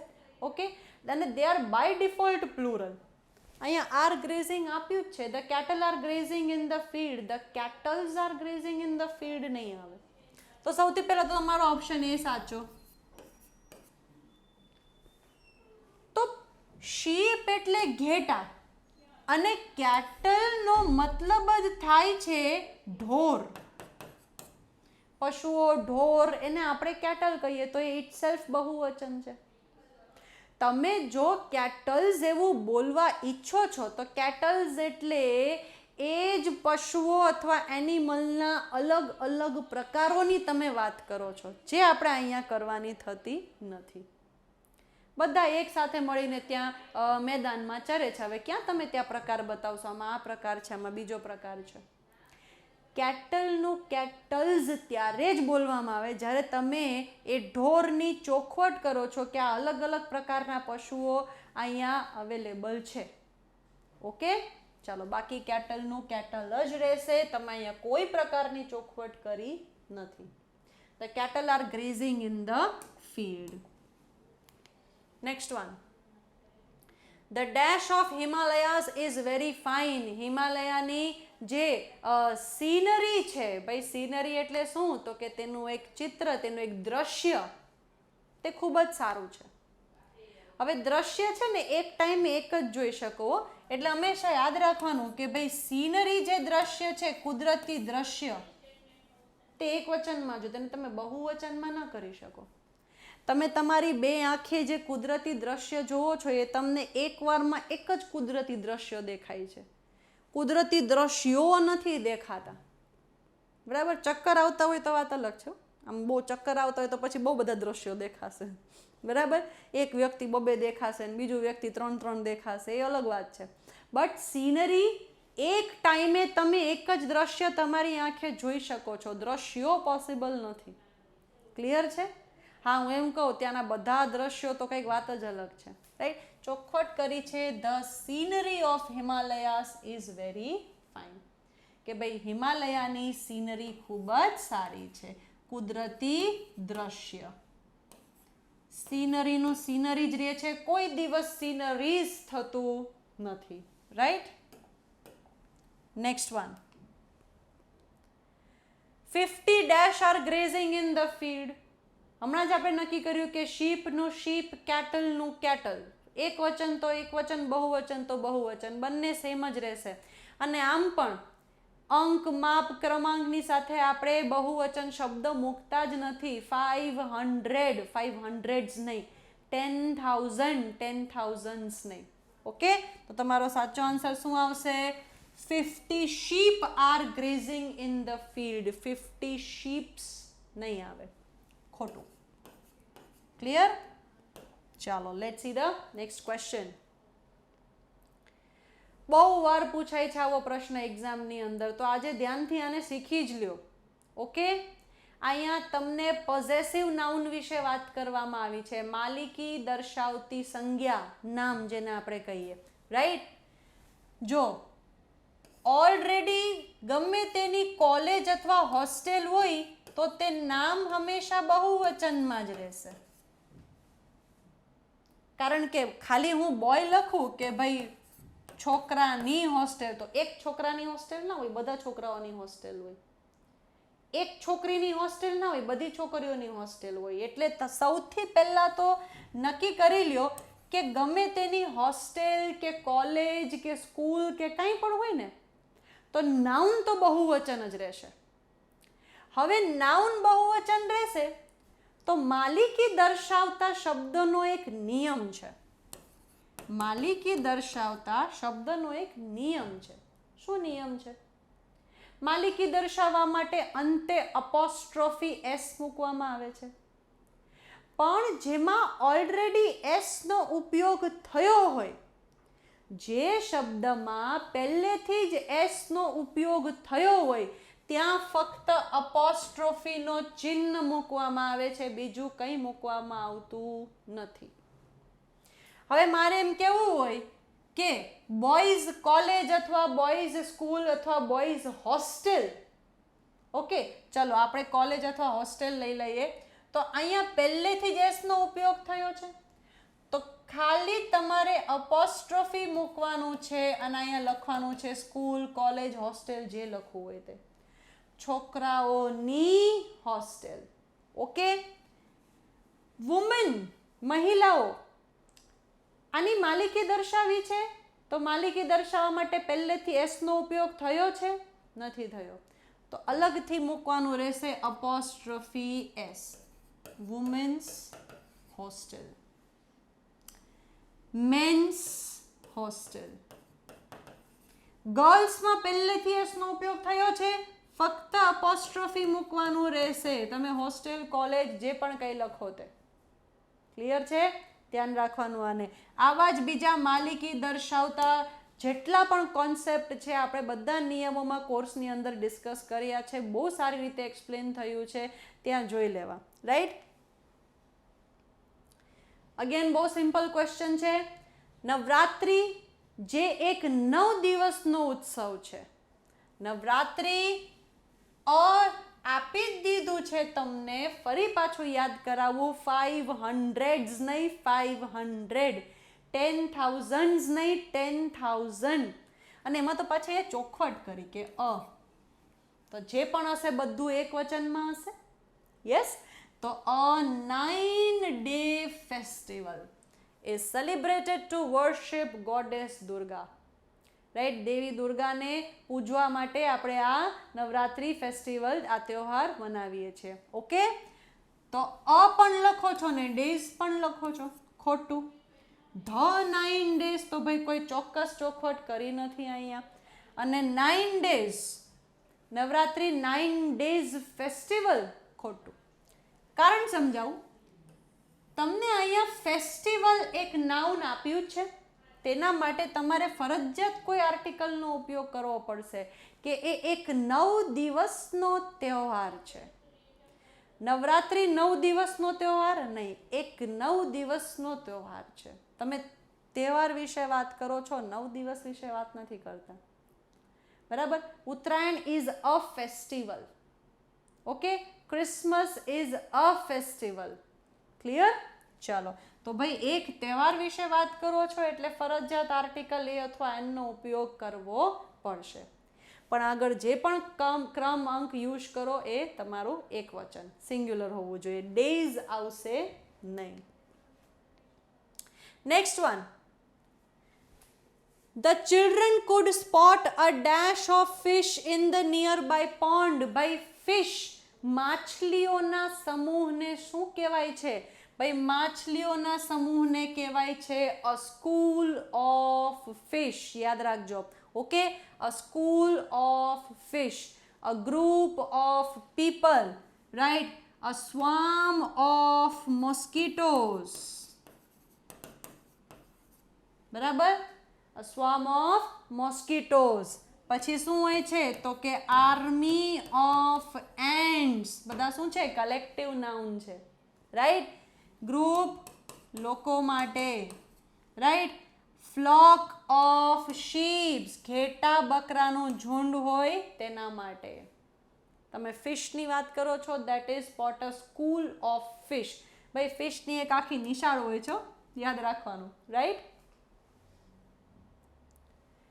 A dash of arrows was fired at the deer by the hunter. શિકારી દ્વારા હરણને ડેશ ઓફ એરોઝ મારવામાં આવ્યા, તીરના જથ્થાઓ મારવામાં આવ્યા. તો આપણે ઘણી વખત એક્ઝામમાં જોયું છે કે ક્રોસ મેચિંગ કરવાનું આવે છે. એમાં હંમેશા એરો માટે કયો શબ્દ યુઝ થાય છે? A quiver of arrows. Okay, range of arrows નહીં ભાઈ. રેન્જ ઓફ હંમેશા માઉન્ટેન્સ હોય છે, યાદ રાખવું. પર્વતોની માળા, રેન્જ ઓફ માઉન્ટેન્સ.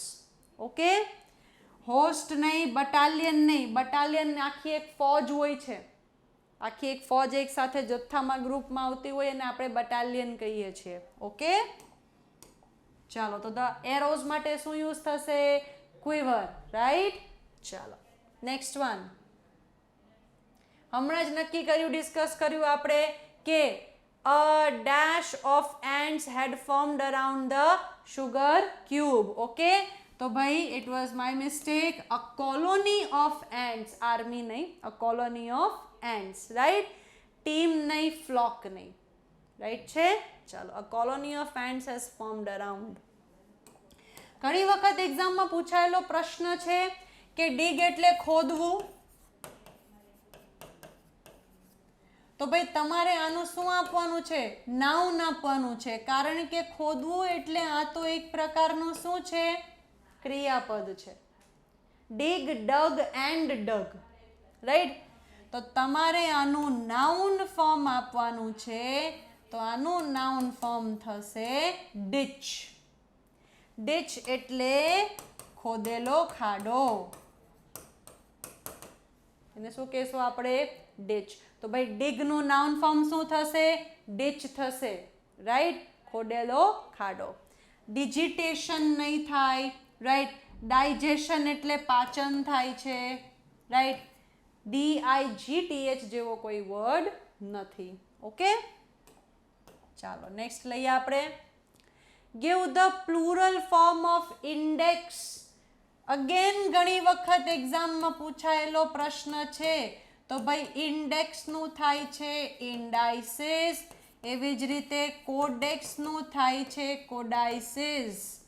આને કહેવાય ઇરરેગ્યુલર પ્લુરલ્સ. આવા ઇરરેગ્યુલર પ્લુરલ્સ આપણે અલગથી એક કોન્સેપ્ટ લઈને આવશું ફરી પાછા, બરાબર. કે કેટલા કેટલા એલ્યુમિનાઈ તો એલ્યુમિનસ આપણે બોલીએ છીએ, ફોટો તો ફોટોઝ, રેશિયો તો રેશિયોઝ. ઓ સાથે ESનો ઉપયોગ નથી થતો, ફક્ત એસનો ઉપયોગ થાય છે. તો કેવી રીતે? એવા કેટલા પ્લુરલ્સ છે, આપણે ડેફિનેટલી આને અલગથી ટ્રીટ કરીશું, બરાબર. તો ભાઈ તમારો ઇન્ડેક્સ માટે કયો સાચો છે? ઇન્ડાઇસિસ. ભાઈ એડમાયર એટલે શું થાય? તો એડમાયર એટલે કોઈના વખાણ કરવા. તમે કોઈને એડમાયર કરો છો, તમે કોઈને પ્રેઝ કરો છો. ક્લિયર છે? ઇન્ડેક્સિક જેવો પણ કોઈ શબ્દ નથી. Again very important concept. આપને એવું શીખવવામાં આવે કે ગમે ત્યારે નાઉનની માલિકી દર્શાવવી હોય તો તેની સાથે અપોસ્ટ્રોફી એસનો ઉપયોગ કરવો. નાઉનની માલિકી દર્શાવવી હોય તો હું એમ કહું કે this is my brothers car. આ મારા ભાઈની ગાડી છે. ઓકે, તો ભાઈ માય બ્રધર એક નાઉન છે, તેની સાથે શું મૂકી દીધું મેં? Apostrophe S. નાઉનની સાથે અપોસ્ટ્રોફી એસ મૂકવામાં આવે છે, રાઈટ. તો અહીંયા ઘણા વિદ્યાર્થીઓના માઇન્ડમાં એવું હશે કે ભાઈ બિલ્ડિંગ પણ એક નાઉન છે, તો બિલ્ડિંગનું જે છાપરું છે, જે રૂફ છે, તેને રિપેરિંગની જરૂર છે. તો ઘણા વિદ્યાર્થીઓ શું સિલેક્ટ કરશે? આવી રીતે સિલેક્ટ કરશે કે buildings roof. But dear students આ ખોટું છે, આ સાચું છે. તો મને કેમ ખબર પડે કયું ખોટું ને કયું સાચું? યાદ રાખજો, કોઈ પણ નોન લિવિંગ નાઉન હોય, કોઈ પણ નિર્જીવ અથવા તમે એમ કહો નોન લિવિંગ નાઉન હોય, તેની સાથે અપોસ્ટ્રોફી એસ મૂકવામાં આવતો નથી. કંપનીઝ મેનેજર નહીં, ધ મેનેજર ઓફ કંપની એવું બોલવાનું, કારણ કે કંપની નોન લિવિંગ છે, ટર્મ છે. તો બિલ્ડિંગ છે નોન લિવિંગ છે, રાઈટ? તો ભાઈ નોન લિવિંગ માટે ધ રૂફ ઓફ બિલ્ડિંગ આવશે, બિલ્ડિંગ્સ રૂફનો ઉપયોગ થશે નહીં, રાઈટ? આ સરાસર ખોટું છે. ધ બિલ્ડિંગ ઓફ રૂફ એ ખોટું હો. બિલ્ડિંગનું છાપરું, the roof of the building. હું એમ કહું કે આ ટેબલનો પાયો, તો ટેબલ્સ લેગ નહીં આવે, the leg of the table આવશે. ક્લિયર? આમ દેખીતા સાચું અને સારું જ લાગે છે પણ ખોટું છે. નિર્જીવ વસ્તુની માલિકી દર્શાવવા માટે અપોસ્ટ્રોફી એસનો ઉપયોગ થતો નથી. ક્લિયર? ચાલો, let's see the next one. બહુ બધી વાર પૂછાયેલો છે, the abstract noun of young. ભાઈ યંગનો એબ્સ્ટ્રેક્ટ નાઉન શું છે? પહેલા તો એબ્સ્ટ્રેક્ટ નાઉન કોને કહેવાય? એબ્સ્ટ્રેક્ટ નાઉન જે ફિલિંગ્સ હોય છે, જે ભાવનાઓ હોય છે.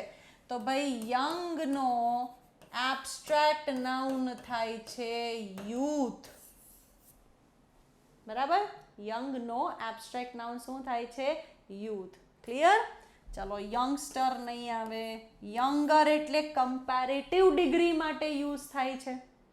Okay, he is younger to me. આપણે એમ કહીએ કે તે મારા કરતાં નાનો છે, રાઈટ? ચાલો, he is younger than me. Next one.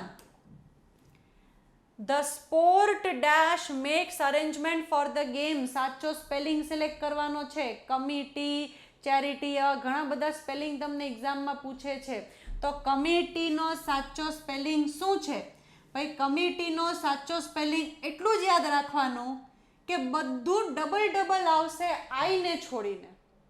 Okay, કે તમારે આને ટૂંકમાં યાદ રાખવું હોય તો કમિટ, આને અલગથી યાદ રાખી લીધો, કમિટ. હવે TEET અલગથી યાદ, TEA ની લખી નાખતો, TEET. ઘણી વખત આમ તમે ટી શર્ટ પરચેસ કરવા ગયા હો તો એવું લખ્યું હોય ને કે અહીંયા બહુ બધા ટીઝ મળશે તમને, એવી રીતે યાદ રાખવાનું ટૂંકમાં. ઓકે, તો ભાઈ કમિટીનો સ્પેલિંગ શું છે? MM, T અને E. ટૂંકમાં યાદ રાખજો આને. એવું લાગે તો ટુકડા પાડી દેજો, ટુકડા પાડીને જ વધારે ખબર પડશે. જો સિંગલ એમ હતો, બાકી બધું પરફેક્ટ હતું.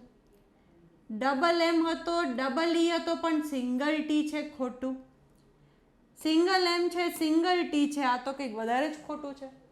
ઓકે, ચાલો નેક્સ્ટ વન. શીપનું પ્લુરલ શીપ જ થશે, તેનો બીજો કોઈ બહુવચન હોતો નથી. એટલે તમારો કયો ઓપ્શન સાચો? Option D. આપણે ઓલરેડી ડિસ્કસ કરી ચૂક્યા છીએ. Every person in the society needs to develop a virtue of tolerance. સોસાયટીમાં દરેક વ્યક્તિને હંમેશા વર્ચ્યુ ઓફ, તમારે નાઉન યુઝ કરવાનું છે ભાઈ. ઓફ પછી હંમેશા શું આવશે? પ્રિપોઝિશન પછી હંમેશા નાઉન. ટોલરન્સ એટલે સહન શક્તિ. ક્લિયર? ટોલરેટ એટલે સહન કરવું. ભાઈ આ તો ક્રિયાપદ છે. અને preposition on, in, at, of, for, from પછી હંમેશા શું આવે? નાઉન. અને જો ક્રિયાપદનો ઉપયોગ કરવો હોય ને તો એ ફક્ત ING માં આવશે. ક્લિયર છે? ચાલો, તો ટોલરન્સ તમારો સાચો શબ્દ છે. ટોલરેન્ટ એક પ્રકારનો એડજેક્ટિવ છે જેનો ઉપયોગ આપણે થવાનો નથી. ટોલરેબલ સહન કરી શકાય તેવું, અને ટોલરેન્ટ એટલે સહન શક્તિ વાળો વ્યક્તિ. ઓકે, ચાલો. The hot water is tolerable, the person is a tolerant person. તે વ્યક્તિ ટોલરન્ટ છે, સહન શક્તિ વાળો વ્યક્તિ છે. Okay, next one. Usually we do not find dash driving public vehicles. આમાં તમને પ્રશ્ન પૂછાય છે એક્ઝામમાં કે યુઝ્યુઅલી આપને જે મહિલાઓ છે તે પબ્લિક વેહિકલ ડ્રાઈવ કરતી બહુ ઓછી દેખાય છે. તો હું એમ કહું કે મેન ડ્રાઈવર, તો એનું બહુવચન શું થશે? Men drivers. એક્ઝામમાં તમને પ્રશ્ન પૂછાયો હતો કે મેન સર્વેન્ટ, કે પુરુષ જે નોકર છે તેનું બહુવચન કયો? તો તેનું બહુવચન થશે મેન સર્વેન્ટ્સ.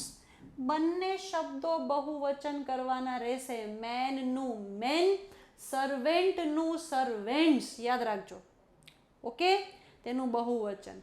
એવી જ રીતે જો હું એમ કહું કે મહિલા ડ્રાઈવર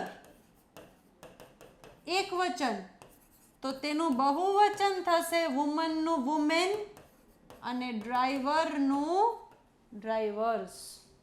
ઓકે, તો ભાઈ શું આવશે? યુઝ્યુઅલી આપને વેહિકલ્સ ચલાવતી, પાછા વેહિકલ્સ લખ્યું છે એટલે ફરજિયાત બહુવચન લેવું પડશે, કે વેહિકલ્સ ચલાવતી, પબ્લિક વેહિકલ્સ ચલાવતી મહિલાઓ ડ્રાઈવર તમને અહીંયા જોવા મળશે નહીં. યુઝ્યુઅલી આપને જોવા મળતી નથી. ક્યાં આપ્યું છે વુમેન ડ્રાઈવર? Option B. બંનેનું બહુવચન કરવાનું, ધ્યાન રાખવાનું. રાઈટ. એક શબ્દ છે MAN, જો તમે આવું લખો ને મેન સર્વેન્ટ્સ, ઘણા લોકો એમ કે આ કેમ સાચો નથી, આ જ બહુવચનમાં કેમ સાચો છે? તો ભાઈ એની પાછળનું કારણ છે. આ મેન સર્વેન્ટ એટલે બહુ બધા પુરુષો જે નોકર છે. આ મેન સર્વેન્ટ્સનો મતલબ બહુ બધા નોકર છે તેનો આ એક હેડ છે, એક લીડર છે, એવો મિનિંગ નીકળશે. ઓકે, ચાલો. તો ભાઈ તમારો કરેક્ટ આન્સર શું રહેશે? દેટ ઇઝ વુમેન ડ્રાઈવર્સ, અને એક વચન વુમન ડ્રાઈવર. ક્લિયર? ચાલો, નેક્સ્ટ વન. હાઇપોથેસિસનો પ્લુરલ ફોર્મ આપો. ભાઈ હાઇપોથેસિસનું બહુવચન શું થશે?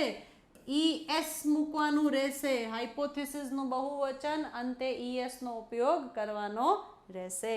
બાકી બધા ખોટા. SIS ને SIS ને અગેન ES. આ સાચું છે પણ જો અહીંયા સ્પેલિંગ ખોટો છે, I નહીં આવે, શું આવશે? E આવશે. ઓકે, ચાલો next one. Give the plural form of axis. Axis એટલે ધરા. તો ભાઈ ધરા માટે તમે શું યુઝ કરશો? AXIS છે તો એનું બહુવચન આવશે AXEX. That is your correct answer. Clear છે? ચાલો. અચ્છા, તેની પહેલા આપણી પાસે એક શબ્દ છે EXCESS, વધુ માત્રામાં. બરાબર? EXCESS. રેસ્પિરેટરી ડિઝીઝ છે જેનો તમારે સાચો સ્પેલિંગ શોધવાનો છે. અગેન સ્પેલિંગ વાળા બહુ પ્રશ્ન પૂછાય છે એક્ઝામમાં. ઘણા વિદ્યાર્થીઓ આને સિલેક્ટ કરે છે પણ આ ખોટું છે. Correct answer is pneumonia. જો મોનિયા તો લગભગ બધાને યાદ રહી જાય, બટ અહીંયા તમારે ખાલી એટલું યાદ રાખવાનું છે કે PNEU છે, ફક્ત NEU નથી. ઓકે, PNEU છે, દેટ ઇઝ ન્યુમોનિયા. રાઈટ? ચાલો, તો એક રેસ્પિરેટરી ડિઝીઝ છે. આવ્યું મેન સર્વેન્ટ. તો મેન સર્વેન્ટનું બહુવચન શું થશે? મેનનું બહુવચન મેન, સર્વેન્ટનું બહુવચન સર્વેન્ટ્સ. બધા શબ્દો ખોટા. આનો મિનિંગ શું થશે? બહુ બધા નોકર છે તેનો આ એક લીડર છે. માલિક નહીં હો, લીડર છે. એ નોકર જ છે પણ એ બધાને લીડ કરે છે. ઓકે, ચાલો નેક્સ્ટ વન. માઉસનું બહુવચન થાય છે માઇસ, ઉંદર. પછી એક થાય છે લાઉસ. લાઉસ એટલે લીક. તો લીખો, માથામાં જે લીખ પડે ને, ટોલા લીખું. ઓકે, તો લાઉસનું શું થશે? લાઈસ. માઉસનું માઇસ. ઓકે, તો ભાઈ ક્યાં આપ્યું છે? MICE. ક્લિયર? માઉસનું માઇસ, લાઉસનું લાઈસ. કોમ્બિનેશન ઓફ વર્ડ્સ આવે છે એક્ઝામની અંદર. યસ, જેમ કે ફોસિલ્સ. ફોસિલ્સ એટલે બળતણ, અથવા તો ફોસિલ્સ એટલે જે દટાયેલી વસ્તુમાંથી તમને બળતણ મળે છે તે. કેમાંથી મળે ફોસિલ્સ તમને? ક્રિએચર્સ. જે પ્રાણીઓ પક્ષીઓ જે દટાયેલા છે, પછી તમને તેમાંથી વર્ષો પછી બળતણ મળ્યું છે તે. તો ફોસિલ્સ કેમાંથી મળે? બળતણ કેમાંથી મળે? ક્રિએચર્સમાંથી મળે. તો એવી જ રીતે તમને જે મમીઝનું રૂપ જોવા મળે તે ક્યાંથી જોવા મળે? કોનામાંથી જોવા મળે? તો કે તે માનવમાંથી જોવા મળે છે, હ્યુમન્સ. બળતણ પશુમાંથી મળે છે, તો મમીઝ કેમાંથી મળે તમને? તો કે હ્યુમન્સમાંથી. ઇજિપ્તમાં જો આ સ્થળ છે, તમારે સ્થળનું નામ નથી લેવાનું. ઓકે, તમારે સ્થળનું નામ નથી લેવાનું, તમારે એ ક્યાંથી ઉત્પન્ન થાય છે ને એનું નામ લેવાનું છે. ઓકે, તો સ્થળનું નામ નથી લેવાનું, ક્યાંથી ઉત્પન્ન થાય છે તેનું નામ લેવાનું છે. તો ફોસિલ્સ, ક્રિએચર, બળતણ, જેને આપણે ફોસિલ્સ કહીએ છીએ, અને ત્યાર પછી મમીઝ, તે કેમાંથી મળે છે? તો કે હ્યુમન બીઇંગ્સમાંથી મળે છે. ક્લિયર છે? યસ. આવા જેમ કે કદાચ આપણે બીજો કોઈ એક્ઝામ્પલ લઈએ. ફોર એક્ઝામ્પલ, કદાચ એક્ઝામમાં પૂછાઈ ગયો છે આ પ્રશ્ન. આપણે એમ કહીએ કે કાર. તો ભાઈ કાર કેમાંથી મળે? તો કે કાર ક્યાં મૂકી હોય? તો કે ગરાજમાં મૂકી હોય. તો એવી રીતે એક એરોપ્લેન વાળો પ્રશ્ન હતો કે ભાઈ એરોપ્લેન ક્યાં મૂકવામાં આવે? તો કે હેંગારમાં મૂકવામાં આવે. તો ત્યાં શું પૂછ્યું છે? ત્યાં એના સ્થળ પૂછ્યા છે. ક્લિયર છે? ત્યાં શું પૂછ્યું છે? ત્યાં એના સ્થળ પૂછ્યા છે. ભૂલથી આપણી ઉતાવળમાં પેન પણ ઉડી ગઈ. બરાબર, ચાલો આપણે વધારે એક્સાઇટેડ થઈ ગયા પ્રશ્નને લઈને. Change the gender. શું આપ્યું છે? સ્ટેગ, હરણ. તો સ્ટેગનું માદા હરણ થશે, દેટ ઇઝ હેન્ડ. આવા પ્રશ્નો તમે પ્રીવિયસ યરની એક્ઝામ્સમાં જોઈ શકો છો કે ડેફિનેટલી પૂછાયેલા છે. Give the noun form of weave. એક્ઝામમાં પૂછાયેલો પ્રશ્ન છે. વીવ એટલે વણવું અથવા ગૂંથવું. ભાઈ વીવ એટલે શું થશે? વણવું અથવા ગૂંથવું. તો આ તો ક્રિયાપદ છે. ધીસ ઇઝ અ વર્બ અને ક્રિયાપદનું મૂળ રૂપ છે. આનું જો તમારે ભૂતકાળ કરવું હોય ને તો વીવ, વેફ્ટ અને વેફ્ટ, V2 અને V3. બટ તમને આનું નાઉન પૂછ્યું છે તો ભાઈ આનું નાઉન થાય છે દેટ ઇઝ વેબ. આનું નાઉન શું થાય છે? વેબ. ઓકે, તો તમારો સાચો જવાબ આવશે વણેલું અથવા ગૂંથેલું. સ્પાઈડર જે વેબ બનાવે ને, પછી ઘણા લોકો પેલું આસન્યું ને ચાદર ને ઘણું ગૂંથતા હોય તો એ આખું ગૂંથેલું તમને ગોળાકારમાં દેખાય, વેબ જેવું જ દેખાય. ઓકે, તો વીવ એટલે વણવું અથવા ગૂંથવું. તેનું નાઉન રૂપ શું આવશે? That is web. વૂફ એટલે ભસવું. બરાબર. વેફ્ટ એનું ભૂતકાળ અને ભૂતકૃદંત છે. ભાઈ વાઇફ નહીં આવે કે વીવનું વાઇફ. ક્લિયર? Next one.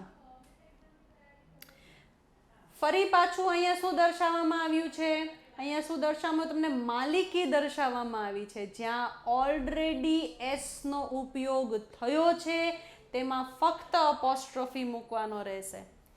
ઘણા પેશન્ટ્સ મૃત્યુ પામ્યા, ઘણા દર્દીઓ મૃત્યુ પામ્યા ડ્યુ ટુ ડેશ, ના કારણે. કોના કારણે? તો કે ડોક્ટર્સની સ્ટ્રાઇક હતી. હવે બધા ડોક્ટરની સ્ટ્રાઇક હોય તો જ ઘણા પેશન્ટ મૃત્યુ પામ્યા હોય ને. બધા ડોક્ટર્સની સ્ટ્રાઇક હોય તો જ ઘણા પેશન્ટ મૃત્યુ પામ્યા હોય, એટલે મારે ફરજિયાત ડોક્ટર બહુવચનમાં લેવું પડશે. અને ડોક્ટરોની હડતાલ હતી, પહેલેથી એસનો ઉપયોગ થયો છે તો ફક્ત અપોસ્ટ્રોફી મૂકવાનો રહેશે, અલગથી અપોસ્ટ્રોફી એસ નહીં આવે. તો that is doctors strike. Strike એટલે હડતાલ. ક્યાં આપ્યું છે ડોક્ટર્સ સ્ટ્રાઇક? ભાઈ અહીંયા ડોક્ટર મૂક્યું અને અપોસ્ટ્રોફી એસ. એક જ ડોક્ટરની સ્ટ્રાઇક હતી.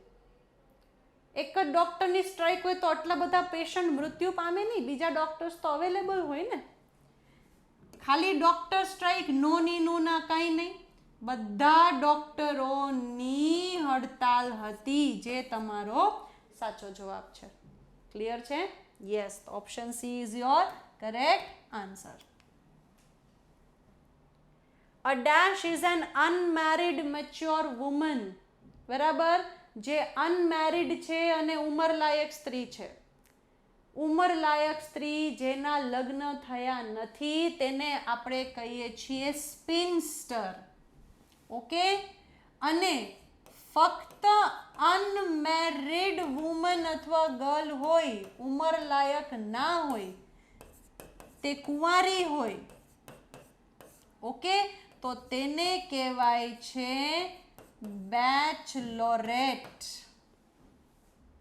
પણ અહીંયા મેચ્યોર વુમન લખ્યું છે એટલે ઉંમરલાયક અપરિણિત સ્ત્રી છે. તો ઉંમરલાયક અપરિણિત સ્ત્રીને આપણે સ્પિનસ્ટર કહીએ છીએ. અને ફક્ત અપરિણિત કુંવારી છોકરી હોય છે, ઉંમરલાયક નથી થઈ, તેને આપણે બેચલરેટ કહીએ છીએ. ઓકે ભાઈ, બેચલર તો શેના માટે છે? અનમેરિડ મેન માટે છે. ઓકે, જે પુરુષ જેના લગ્ન થયા નથી. વિડો એટલે વિધવા. આનું કદાચ કોઈ ઓપોઝિટ જેન્ડર પૂછે ને તો વિડોવર થાય છે, હો, જેને આપણે કહીએ છીએ વિધુર. રાઈટ? બ્રાઇડ એટલે તો કે દુલ્હન. ગ્રૂમ એટલે તેનું ઓપોઝિટ જેન્ડર, વરરાજો. I who dash your friend will guard your interest આપણે ઓલરેડી જોઈ ચૂક્યા છીએ કે I who am your friend. Give the synonym of barbarous. તો પહેલા તો તમને બાર્બેરસનો મીનિંગ ખબર હોવો જોઈએ, એક્ઝામમાં પૂછાયેલો પ્રશ્ન છે. તો પહેલા તો બાર્બેરસ એટલે શું થાય? બાર્બેરસ એટલે ઘાતકી. બરાબર, બાર્બેરસ એટલે ક્રૂર. તો ભાઈ તેનો સિનોનિમ હોય છે સેવેજ. ઓકે, કદાચ તમને કોઈ પૂછે કે આનો નાઉન ફોર્મ શું થાય તો દેટ ઇઝ બાર્બેરિટી. યાદ રાખવાનું, દેટ ઇઝ બાર્બેરિટી, ક્રૂરતા, ઘાતકતા જેને આપણે કહીએ. ઓકે, ચાલો, તો ભાઈ સેવેજ આનો શું થશે? સિનોનિમ. બાર્બર એટલે વાણંદ. લેબોરિયસ એટલે મહેનતુ. લેબોરિયસ એટલે મજૂરી વાળું નહીં, મહેનતુ, જે મજૂર ટાઈપનું કામ કરે છે, જે બહુ મહેનત કરે છે. લેબર એટલે મજૂર. લેબોરિયસ જે વ્યક્તિ હોય ને અતિ મહેનતુ વ્યક્તિ હોય છે. એમ્બિશિયસ.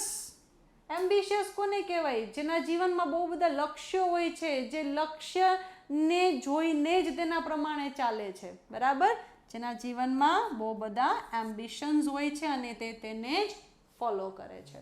ઓકે, એમ્બિશન એટલે શું? ધ્યેય. એમ્બિશિયસ એટલે ધ્યેય પ્રમાણે જ ચાલવા વાળો વ્યક્તિ. Right? Give the noun form of gird. GIRD. હવે એનું નાઉન ફોર્મ કહું તો it is actually gird. Okay, પણ આનો મીનિંગ શું થાય ગિર્ડનો? ટુ ગિર્ડનો મતલબ આ ક્રિયાપદ છે. નોર્મલી કમરની આજુબાજુ અથવા બોડીને વીટેલો એક પટ્ટો બાંધવામાં આવે. સાવ સિમ્પલ એક્ઝામ્પલ આપું. ઘણા લોકોને બેક પેઇન થયું હોય, બેકનો દુખાવો થયો હોય, કાં કોઈ ઉંમરલાયક વ્યક્તિ પડી ગયું હોય તો એની બેક સ્ટ્રેટ રાખવા માટે એક પટ્ટો મૂકવામાં આવે જેની બેકને સ્ટ્રેટ રાખે. તો એ તેની આજુબાજુ ફરતે પટ્ટો બાંધ્યો છે તો એને ગિર્ડ કહેવાય છે. He has been girded. એને ગિર્દ થાપવામાં આવ્યું. ઘોડામાં પછી હાથી માટે પણ, ઘોડા માટે પણ સ્પેશિયલી તેની ઉપરની જે સીટ હોય બેસવાની તે આમ સ્ટેબલ રહે, સીધી રહે, તો એને પણ નીચે એક આખો ફરતેના પેટે પટ્ટો બાંધવામાં આવે છે જેથી તેની ઉપરની સીટ શું રહે? આમ સ્થિર રહે. તો એને પણ ગેર્ડ જ કહેવામાં આવે છે. ક્લિયર? ચાલો, એક માપ જેને આપણે કહીએ છીએ. Next one, give the adjective form of heel. ભાઈ heel નો એડજેક્ટિવ ફોર્મ આપો. heel એટલે શું? તો સૌથી પહેલા તો heel એટલે રૂઝાઈ જવું. કોઈ વસ્તુ જે રૂઝાઈ ચૂકી છે એના માટે આપણે કયો શબ્દ યુઝ કરીએ છીએ? That is heel, right? તો ભાઈ આપણે હેલ્ધીલી છે, આ તો એક પ્રકારનો એડવર્બ છે.